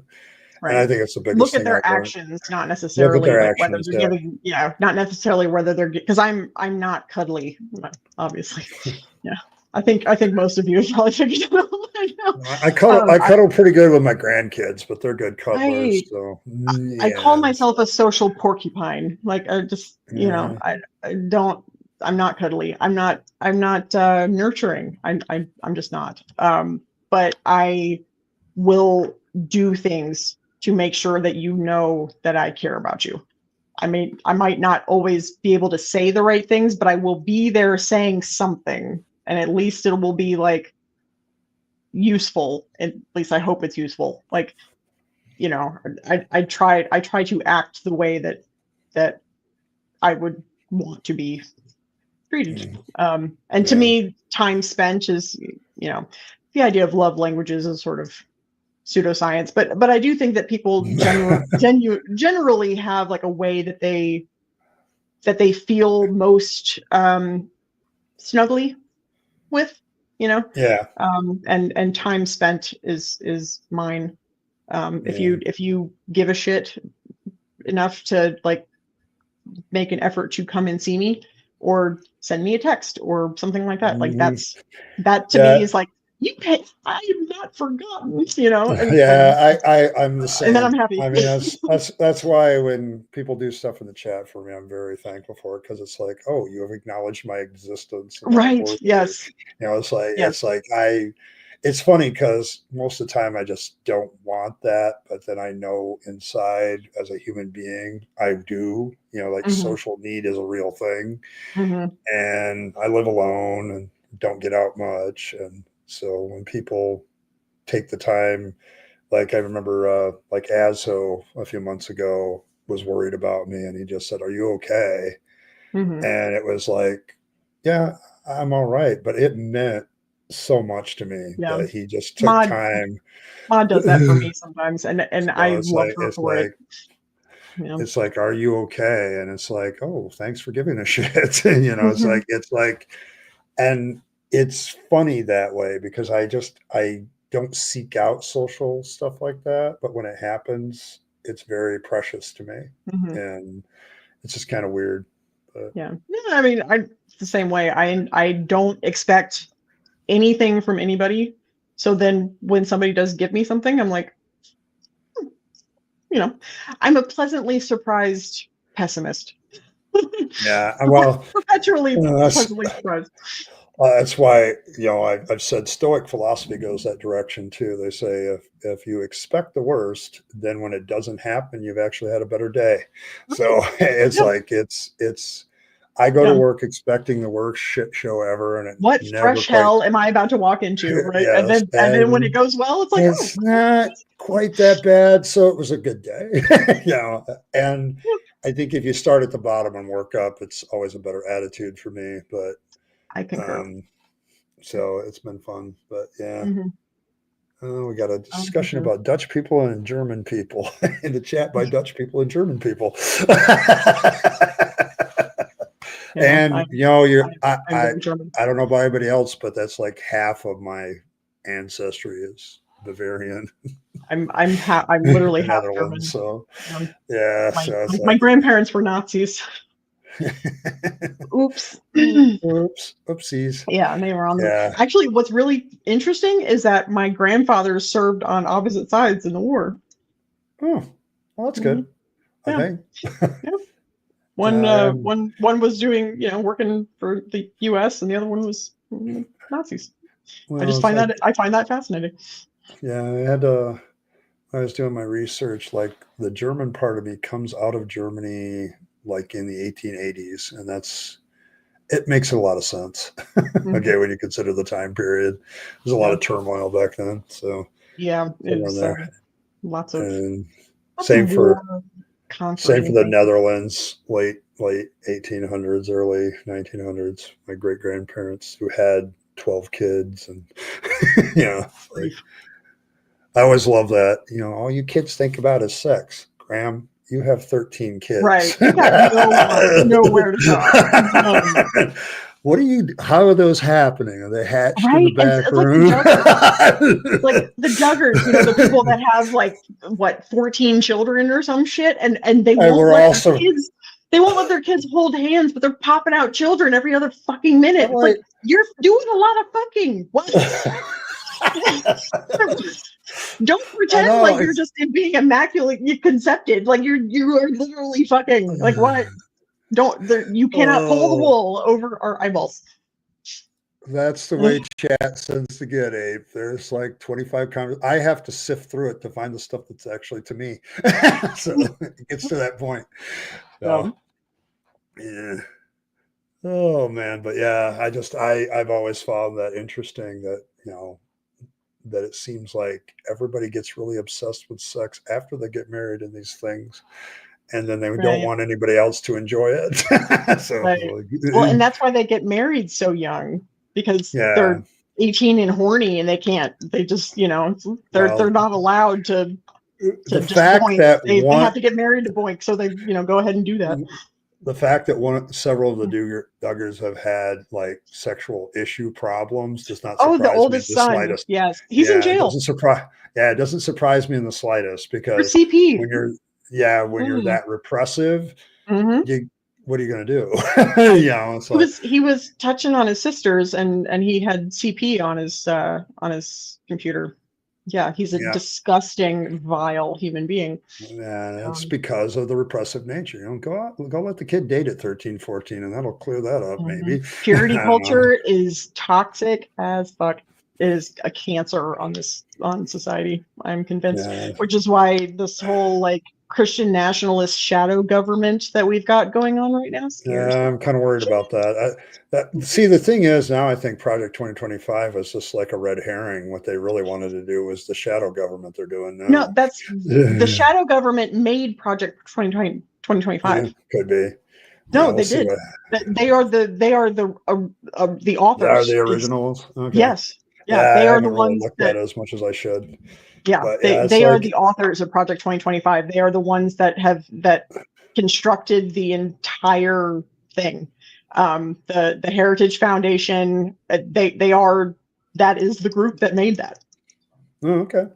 Yeah. Well, we'll see what happens. I've read the whole thing. It's fucking terrifying. Is it terrifying? Okay, that's Mhm. probably why I didn't read it. I didn't need that kind of anxiety. Yeah.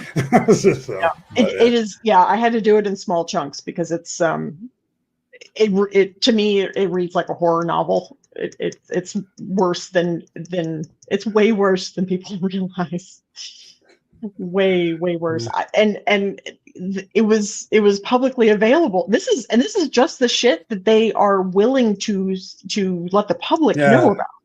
Well, But usually with those kind of groups, they usually have something else that there's they don't publish, and that's the issue. Yeah. So, but it's been publicly available for almost 2 years now, and I've been screaming about it for at least a year and a half, and nobody was listening, and so now all this shit is happening, and I'm like, you're surprised? Why are you surprised? Oh, right, well, you didn't read it. I'm not surprised. I mean, even if they hadn't published something, Christian nationalists want to go down this route anyway. This is the route they want to go down.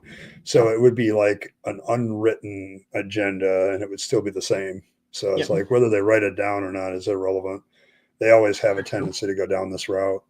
When I was in the church, it was like, especially with my fundy days in the Assemblies of God, it was very apparent that they wanted to take over government. And I was like, I was one of the few voices that said, I don't think that's going to be good for us as Christians. Okay. Yeah. It's like, it's kind of. Yeah. There are lots of Christians that are like with us, that are against, against it. So because, okay, you install one group of religious people, and then what's just another religious group like the Muslims to stop them from doing it?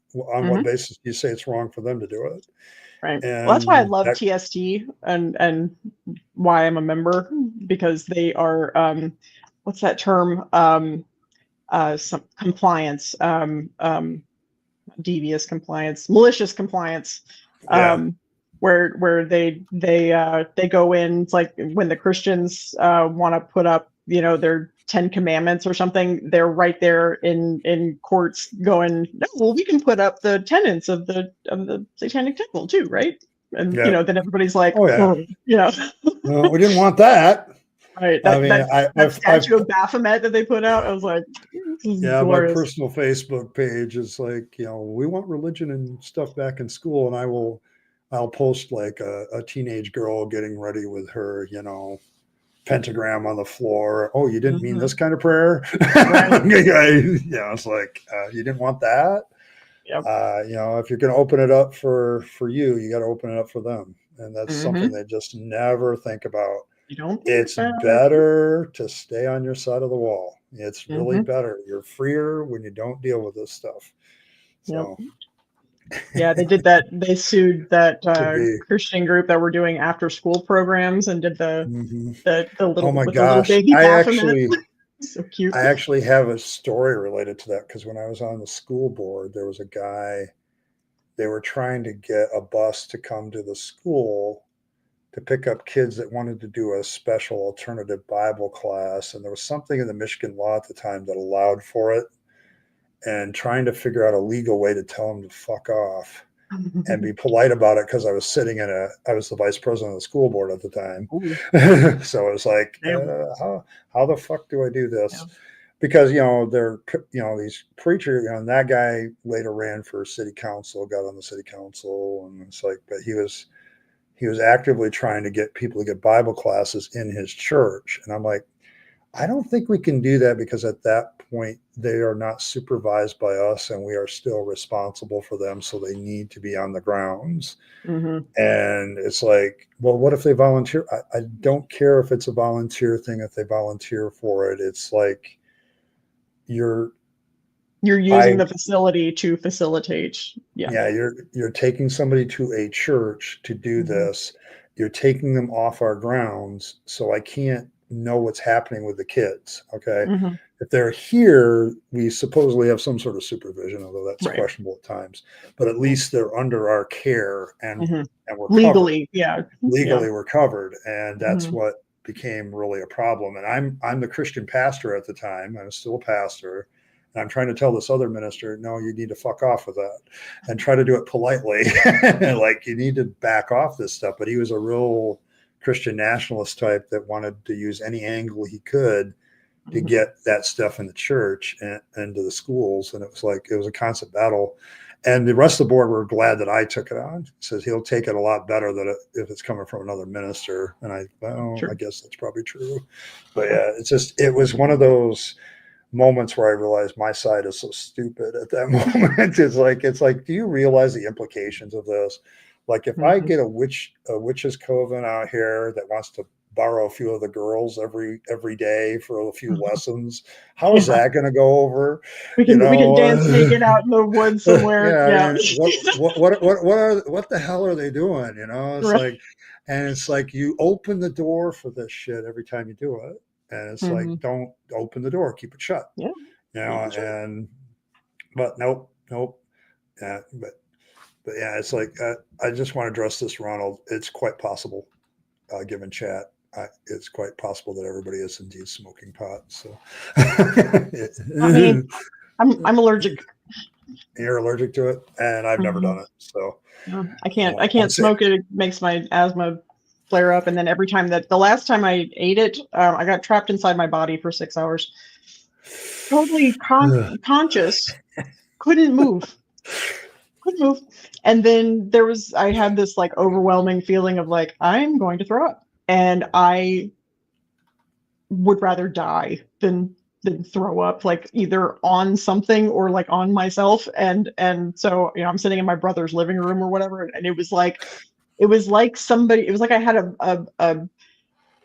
rope and I just lurched. I don't know where it came from. It was honestly, I felt demon possessed. It was just like this urge, and I just flung myself out of the couch, ran to the bathroom, threw up, and then felt better. But then it happened again, and I got stuck inside my. Yeah, my daughter had the same reaction to pot, which tells me something about her genetics too. But she had a hard time with it, and I'm scared to death to do it because of it. Because like, who would pass that on to her? It's like it might be me, and I don't want to play that game. I have no interest in downers. I never have. I've always been a upper kind of girl. Had a kind of a problem with that for a little while. Yeah, see, it's interesting. It's easier to get than like Adderall, and when you have sort of a because I was trying to deal with symptoms that needed psychological help, and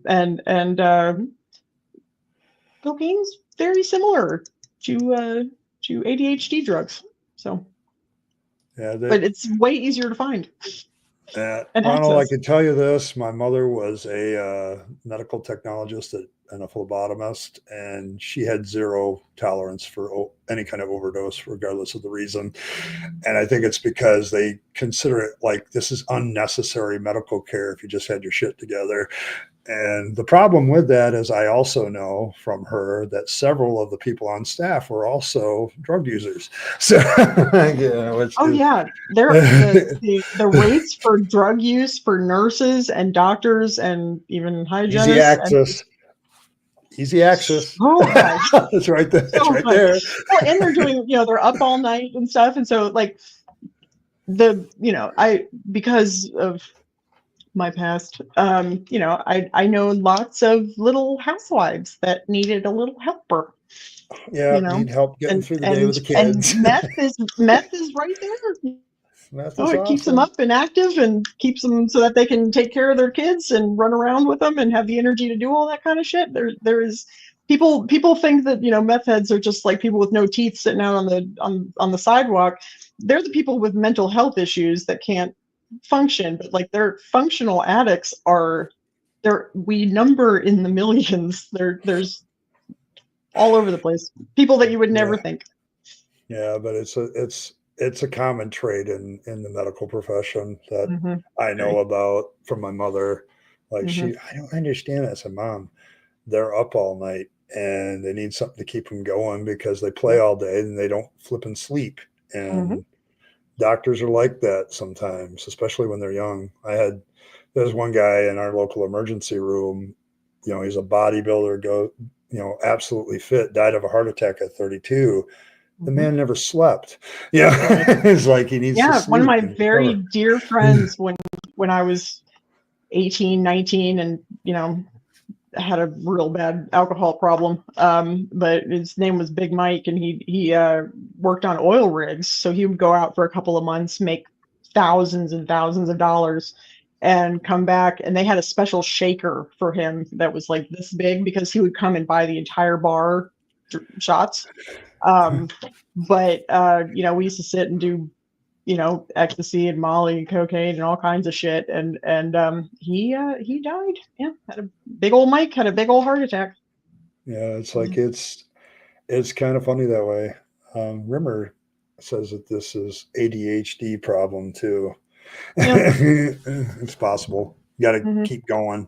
It's the people that don't want to sleep that usually have the problem with some of this stuff. It's amazing. I had a fear of going to sleep for a very long time. I used to take a baby Xanax, like a 1 milligram, to go to bed because I had such paralyzing anxiety because I had insomnia really bad. So trying to go to sleep. It's like, okay, I need to go to sleep. And then I'm only going to get this many hours of sleep. If I sleep right now, then I'm only going to have this much time. And it would just then I would just sit there and be awake and be like, okay, now I've only got this much time. Okay, now I've only got this much time before I knew it, like the whole night. But my sleeping hygiene is pretty fucking miserable. I have literally tried to oversleep and it doesn't work. So I'm one of those people that 5-6 hours I'm awake. And 4 or 5 hours is I'm good, functional and wake up. I probably should get more, but we probably both should get more. But as you age, you tend to not sleep as much as you do when you're younger because you're not making yourself. When you're younger, you're literally building body parts. So you need more sleep when you're in your and then when you're in your later teens and stuff, you're building your brain, and that takes a ton of fucking energy. So you sleep more, but then as you age, you need less and less sleep. So as long as you wake up rested, you're fine. Yeah. So it's been kind of my struggle my whole life. My mother used to say I didn't sleep as much as she thought I should. So, oh God, I was the easiest baby. Like my mom said that, once I got past like the first couple of weeks, I slept like 10 hours solid. And then there are people who are nuts enough to think that like OCD is like a learned behavior. No, yeah. When I was getting potty trained, when I realized that the icky stuff went somewhere else, like that was it. I was like, okay, cool. Sure. Like diapers no more. Like I'm good because I would get a drop of water on me and scream until my mom would change my outfit because it was dirty. And that's all I got a couple grandkids like that, so they don't like to get dirty. It's like, okay. I still like to play in the dirt and do all that kind of stuff, but then when I was done, I was done. Like me too. Clean. But yeah, when I found out that poo went somewhere else, well, fuck yeah, let's get. Exactly. Took about 30 seconds to figure that out. My brother, not so much. Sleep is overrated. Okay, fair enough. I'm kind of the same way, Rimmer. Once my brain turns on when I'm awake, I'm done. I'm not going back to sleep. It's just not happening. Not me. That's why when I get up, working, I nap. I get up and in the middle of sleeping, and I have to literally try not to think of anything. Just don't think of anything. The moment I start working a problem or thinking I- about an argument, or I have to I'm Scarlett done. O'Hara myself. I can't think about that now. I have to think about it tomorrow. Can I do anything Yeah. about it right now? No, I cannot. Okay, then don't think about it. Like I have to talk myself out of overthinking. I'm a ruminator. It never stops.